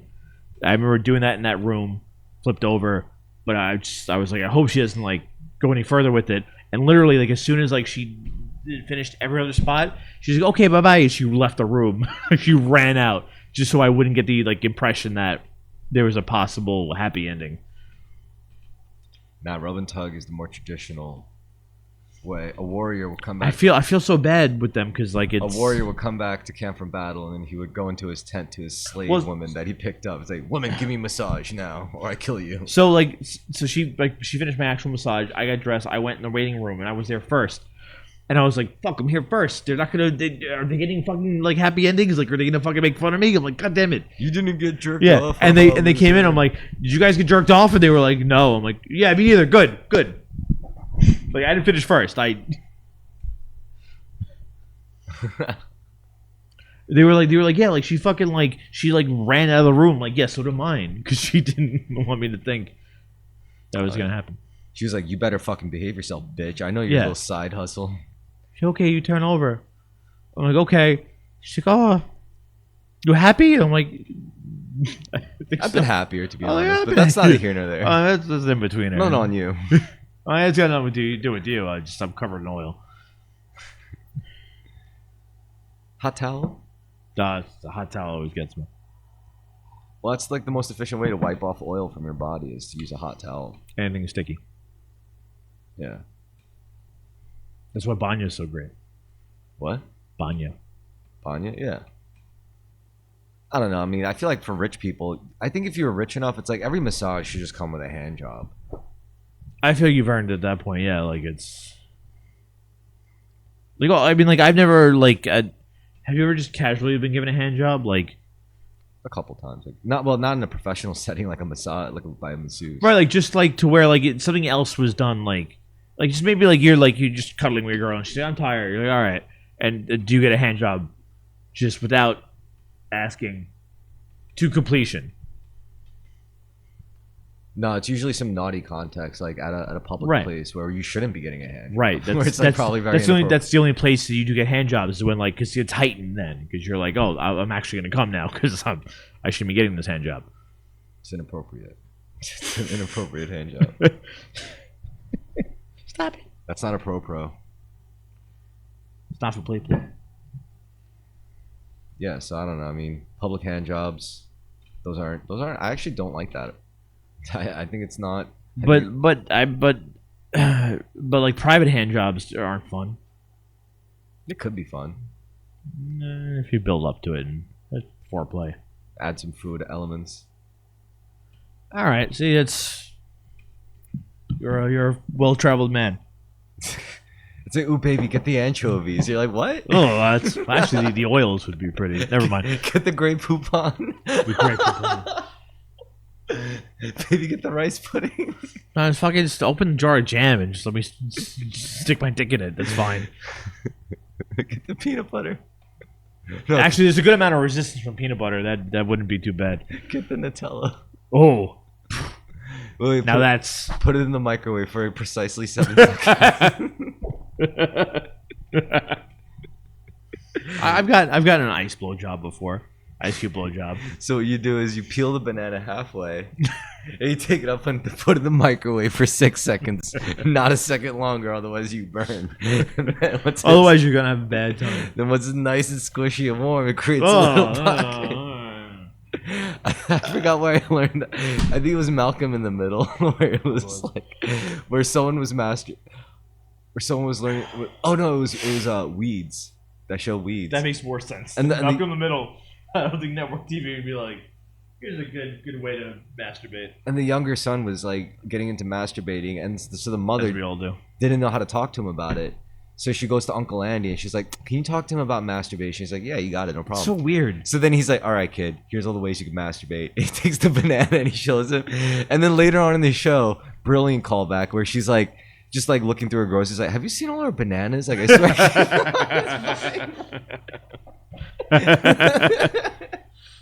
It's so good. Like parts of that show are just written so perfectly. I've heard it was a good show. I just didn't have Showtime at the time. That was like Zuka's favorite show. Makes sense. This is like young Zuka. All right, let's Yeah, we could wrap it up. But Close before I up. do, hand job. there's there's one thing that I've always wanted to fuck with, but I never got to. So there's this like toy that you insert into a woman's vagina, Yeah. and it's discreet, and then you just and then there's an app. Oh, I actually really want to do that. Yeah, I like that. You want to try it out? I'll put mine in my butt. You can control the bone. No, We're using it right now, actually. God damn it! Now I feel like I'm kidding. I'm joking. Wait, so you want to try it? All right, you want to try it with a lucky lady. Hopefully a brown, not a boring white, because I know you don't like boring Caucasian chicks. but I don't prefer them, but I am into broken white girls. All right, so those things are really fucked up, honestly. Like, Yeah. You gotta be because you control the intensity, you got to be a real masochist. Like, and I would like to be in control of that with another lady, not not a dude. no. Well, it's also like to make that content. It's so easy to fake it. You could just be like, "Yo, just pretend you got this shit on." You know what I mean? Nah, it's the whole thing is that you'd be able to know that she has it on. Like it'd be you imply that you better have it on. She didn't, like that'd be them fighting words. Yeah, you got to show them inserting it into the area. Ah. I mean, who thinks of these things? Like, all right, I think it's like this. Like, first you start off as a very innocent, very like good-hearted, good-natured toy maker. It's like I just make toys, you know. Like I like putting smiles on kids' faces. I like using, you know, like neat little technological workarounds. You don't realize you make phallic shaped objects and and you're like, see, I made this like vibrating teddy bear. It's really good. It's so hard to hold. You know, the kids hold it and they're like, it vibrates too much. And then like you see some guy like who works in different industries Hey, just say how- like, yo, listen. how much is that? What's the material made out of? Is it does it work with water based lubricants? He's like, I suppose. Are you ready for the big league, Stu Pickles? Are you ready to stop making scraps for these kiddie toys and ready to make some real toys?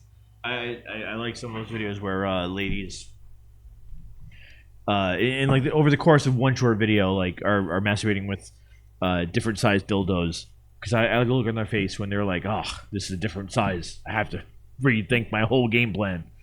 What was interesting for me, I think, is like because like it was really popular for millennials when we were still hot and in our 20s. Hey, we're still hot. In our 20s, but not in our 20s. No, but we're still hot. When millennials were in their 20s, they were really into trying to like become like sex workers. You know, that was their thing. Yeah, very sex positive. Yeah, Sure, they were sure. like, so I knew like I spoke to a bunch of them. I knew a bunch of them, and I remember this one girl like she would do like denial. She would be like, "All right, I want you to jerk off for me, jerk off, but then stop, don't come." I don't know how I feel about that. But apparently, mad guys were like, Yeah, super there's a whole market for that, because I know there's videos are like in that context. But yeah, there's So you would just like tell them to come and then just tell them to stop, and then she'd be like, "Yeah," and guys just like really are into it. I'm like, that's weird. But like okay. what I have to do every time is I'm like, just don't say come. If you say come, I'm gonna come. Don't say it. That's my only rule. If you had a safety word, what would it be? Come. No, No. safety word it's a word you don't say, right? Yeah, it has to. Yeah. Well, you only Don't say come. No, you don't say come. I'll say come. No, you don't say come. Use a safety word if it's getting too rough, and you're like, I don't know. I've never had that. Not because I just feel like I feel like I know the boundaries. no, it's for kink people. You're right. It's for like I'm into that. I'm just saying, like, it's not like no. There's like real dangerous kink people though. right. So I'm not like that. I'm not into Like cut me, oxygen while deprivation, like things like that. Or like yeah, strangle me, beat Right. me up. Like some of them are into like physical, which can't be healthy, but yeah, some of them are into like beating. And then you need a safety word so that in case this gets out of hand. So I don't know, like my safety word maybe would be like maybe a word in another hey, can you language. cut it out? Stop. It's like, but no, wait, that's Yeah. we're doing consensual non-consent. Like this doesn't work. You can't decide to stop consenting halfway through. because that's not like that breaks the immersion. You know. And I don't know if you're like breaking the immersion because you're uncomfortable or like you're just like trying to do something weird, different. Or if you're like really selling the bit here, like you know. It'd just be a lot better if everyone could just sign paperwork in advance. Be like, hey, like from the hours of 6 to 8, like nothing we say is meant to be taken. But that's the point of the safety word. Right. Like for example, race play. That's another one that could get out of hand. Race play. I don't like race play. I don't But like some age people play. are really into it. Yeah, sure, and that's whatever. You met Carmen, right? Yeah, I met Carmen. Carmen's like a couple years older than us, but he Right. dates like a significantly young black girl. Like when I first met Yeah. them, she was like 19. So like this was like a couple years ago. So she's like 20, 21 now. I've had I have the age thing or like just the daddy thing, but never. Yeah, but they do race play, so it's like really funny. That I would be into that. I could do But that. they really lean into it. Like it's really funny. You know, if it was a relationship and like it was clearly defined, maybe I could do it then. Because it's the same way where I could tell racist jokes without being racist. It's But- just funny the way Carmen describes it because he always like describes. Because you have to think he has something about awful things to say, right? Well, he says it. He also describes things in a monotone way. So I'm like, yo, Carmen. Like very casually, yeah. Yeah, he'd be like, no, he's like, whether he's shocked or whether he's like, you know, saying like calm, he says it in the same voice. So he's like, yeah, me and my girlfriend would do engage with race play. She would be like, you're a fucking little white boy, aren't you? And you like it when you fuck this black pussy. And I'm like, Jesus, Carmen. That's not race play. No, but then he would say other things too that I can't repeat, like because they involve All right, so that's a race play, yeah. they involve slurs and shit. And I wouldn't like doing that. It's not the first thing I would suggest, but in a very clearly defined relationship. Like, I was dating this girl, and like I openly would call her like my white trash queen. Because I'm like you're white trash. It's not exactly race play, but you should say whiskey tango. well, now yes, now I know that. You gonna use that whiskey tango? I like whiskey tango. It's cool. Well, that's what they say in the military. Like they'll like look at your wife and they'll be like, "That's your whiskey tango special," and then you get punched in the face. That was in that new Larry David show. That's one of the sketches where it's World War One. The guy's like, if I die, like I need you to go bring this picture and talk to my fiance in Albuquerque. And like he takes a picture. He's like, yeah. He's like, what? He's like, oh yeah, she's nice. He's like, what do you mean she's nice? He's like, she's good. He's like New Mexico, like Albuquerque, New Mexico. You want me to go all the way out there? He's like, yeah. He's like, you don't think she's worth it? He's like, you know what? If we went to the movies and she paid, he's like, yeah, maybe I would do that. He's like, but you know, he's like, no, but if that's what you like, that's fine. It's cool. You probably only knew her for like a week. Exactly. Yeah. That, like, especially like the 20s and 30s. Like once you like when you met a woman, you're like, this is great. I can't believe I met a woman. There's no one else more important than this. She gives me pussy. Yeah, there was no play in the field. She gives me pussy. She gives me food. And she's scared just as much as I am. She's afraid of being alone just as much as I am. This is great. We're both in hell. This is great. Yeah, but that's why relationships worked back then. Oh yeah, well because it made sense. That's why people got married young back then. It was the fear of being alone and like what if I met this person? He's not a terrible person. What if I never meet anyone ever again? What if the next person I meet is worse? I better just fucking latch on to what I see now. Well, I always thought those were the most romantic stories, like post-apocalypse world, you know, in the colony. Oh, well, that's different. I'm talking about like the 50s. Well, that is kind of like post-apocalyptic world. Nah, 50s is great. Oh, 50s. I mean, like maybe 20s was a lot worse. Nah, 20s is even better. Well, like the Great Depression. That was during the teens, right? No, it's during the 30s. Oh, the 20s was the Roaring 20s. Probably the best fucking time to be around. we were going into. That's when women were showing up. Women were showing up at bars for the first time. You were like, oh shit. Yeah, but then things got really bad after that. Yeah, then the Great Depression happened. Yeah. Maybe we're gonna have our Great Depression in the 30s. What are you talking about? We've already been through. We're in a recession right now, and we experienced a recession in 2007 or 8. Yeah, but we're about due for a serious depression. I also feel like that's just a soft word for depression. Like it'll never be the way it was. Like where it takes when it went 8 or 9 years, like that one did. But I don't know. If it gets super duper bad like that, I'm either gonna get into crime or policing. One of them. Wait, a civic job. Either one. All else fails work for the government. That's what I'm trying to do. Yeah, both of them are civic jobs. Now let's shut this down. Yeah, we'll call it a night. Good evening. I want this split in half. I want to be paid double for this one. Right. I'm sorry. The U.S. lost. Yeah, we tried, but what's important is hopefully more young American children sort of appreciate the sport of soccer. Yeah, sure. Yeah, and then the corruption of FIFA. Oh yes. Yeah. Cheers. Cheers.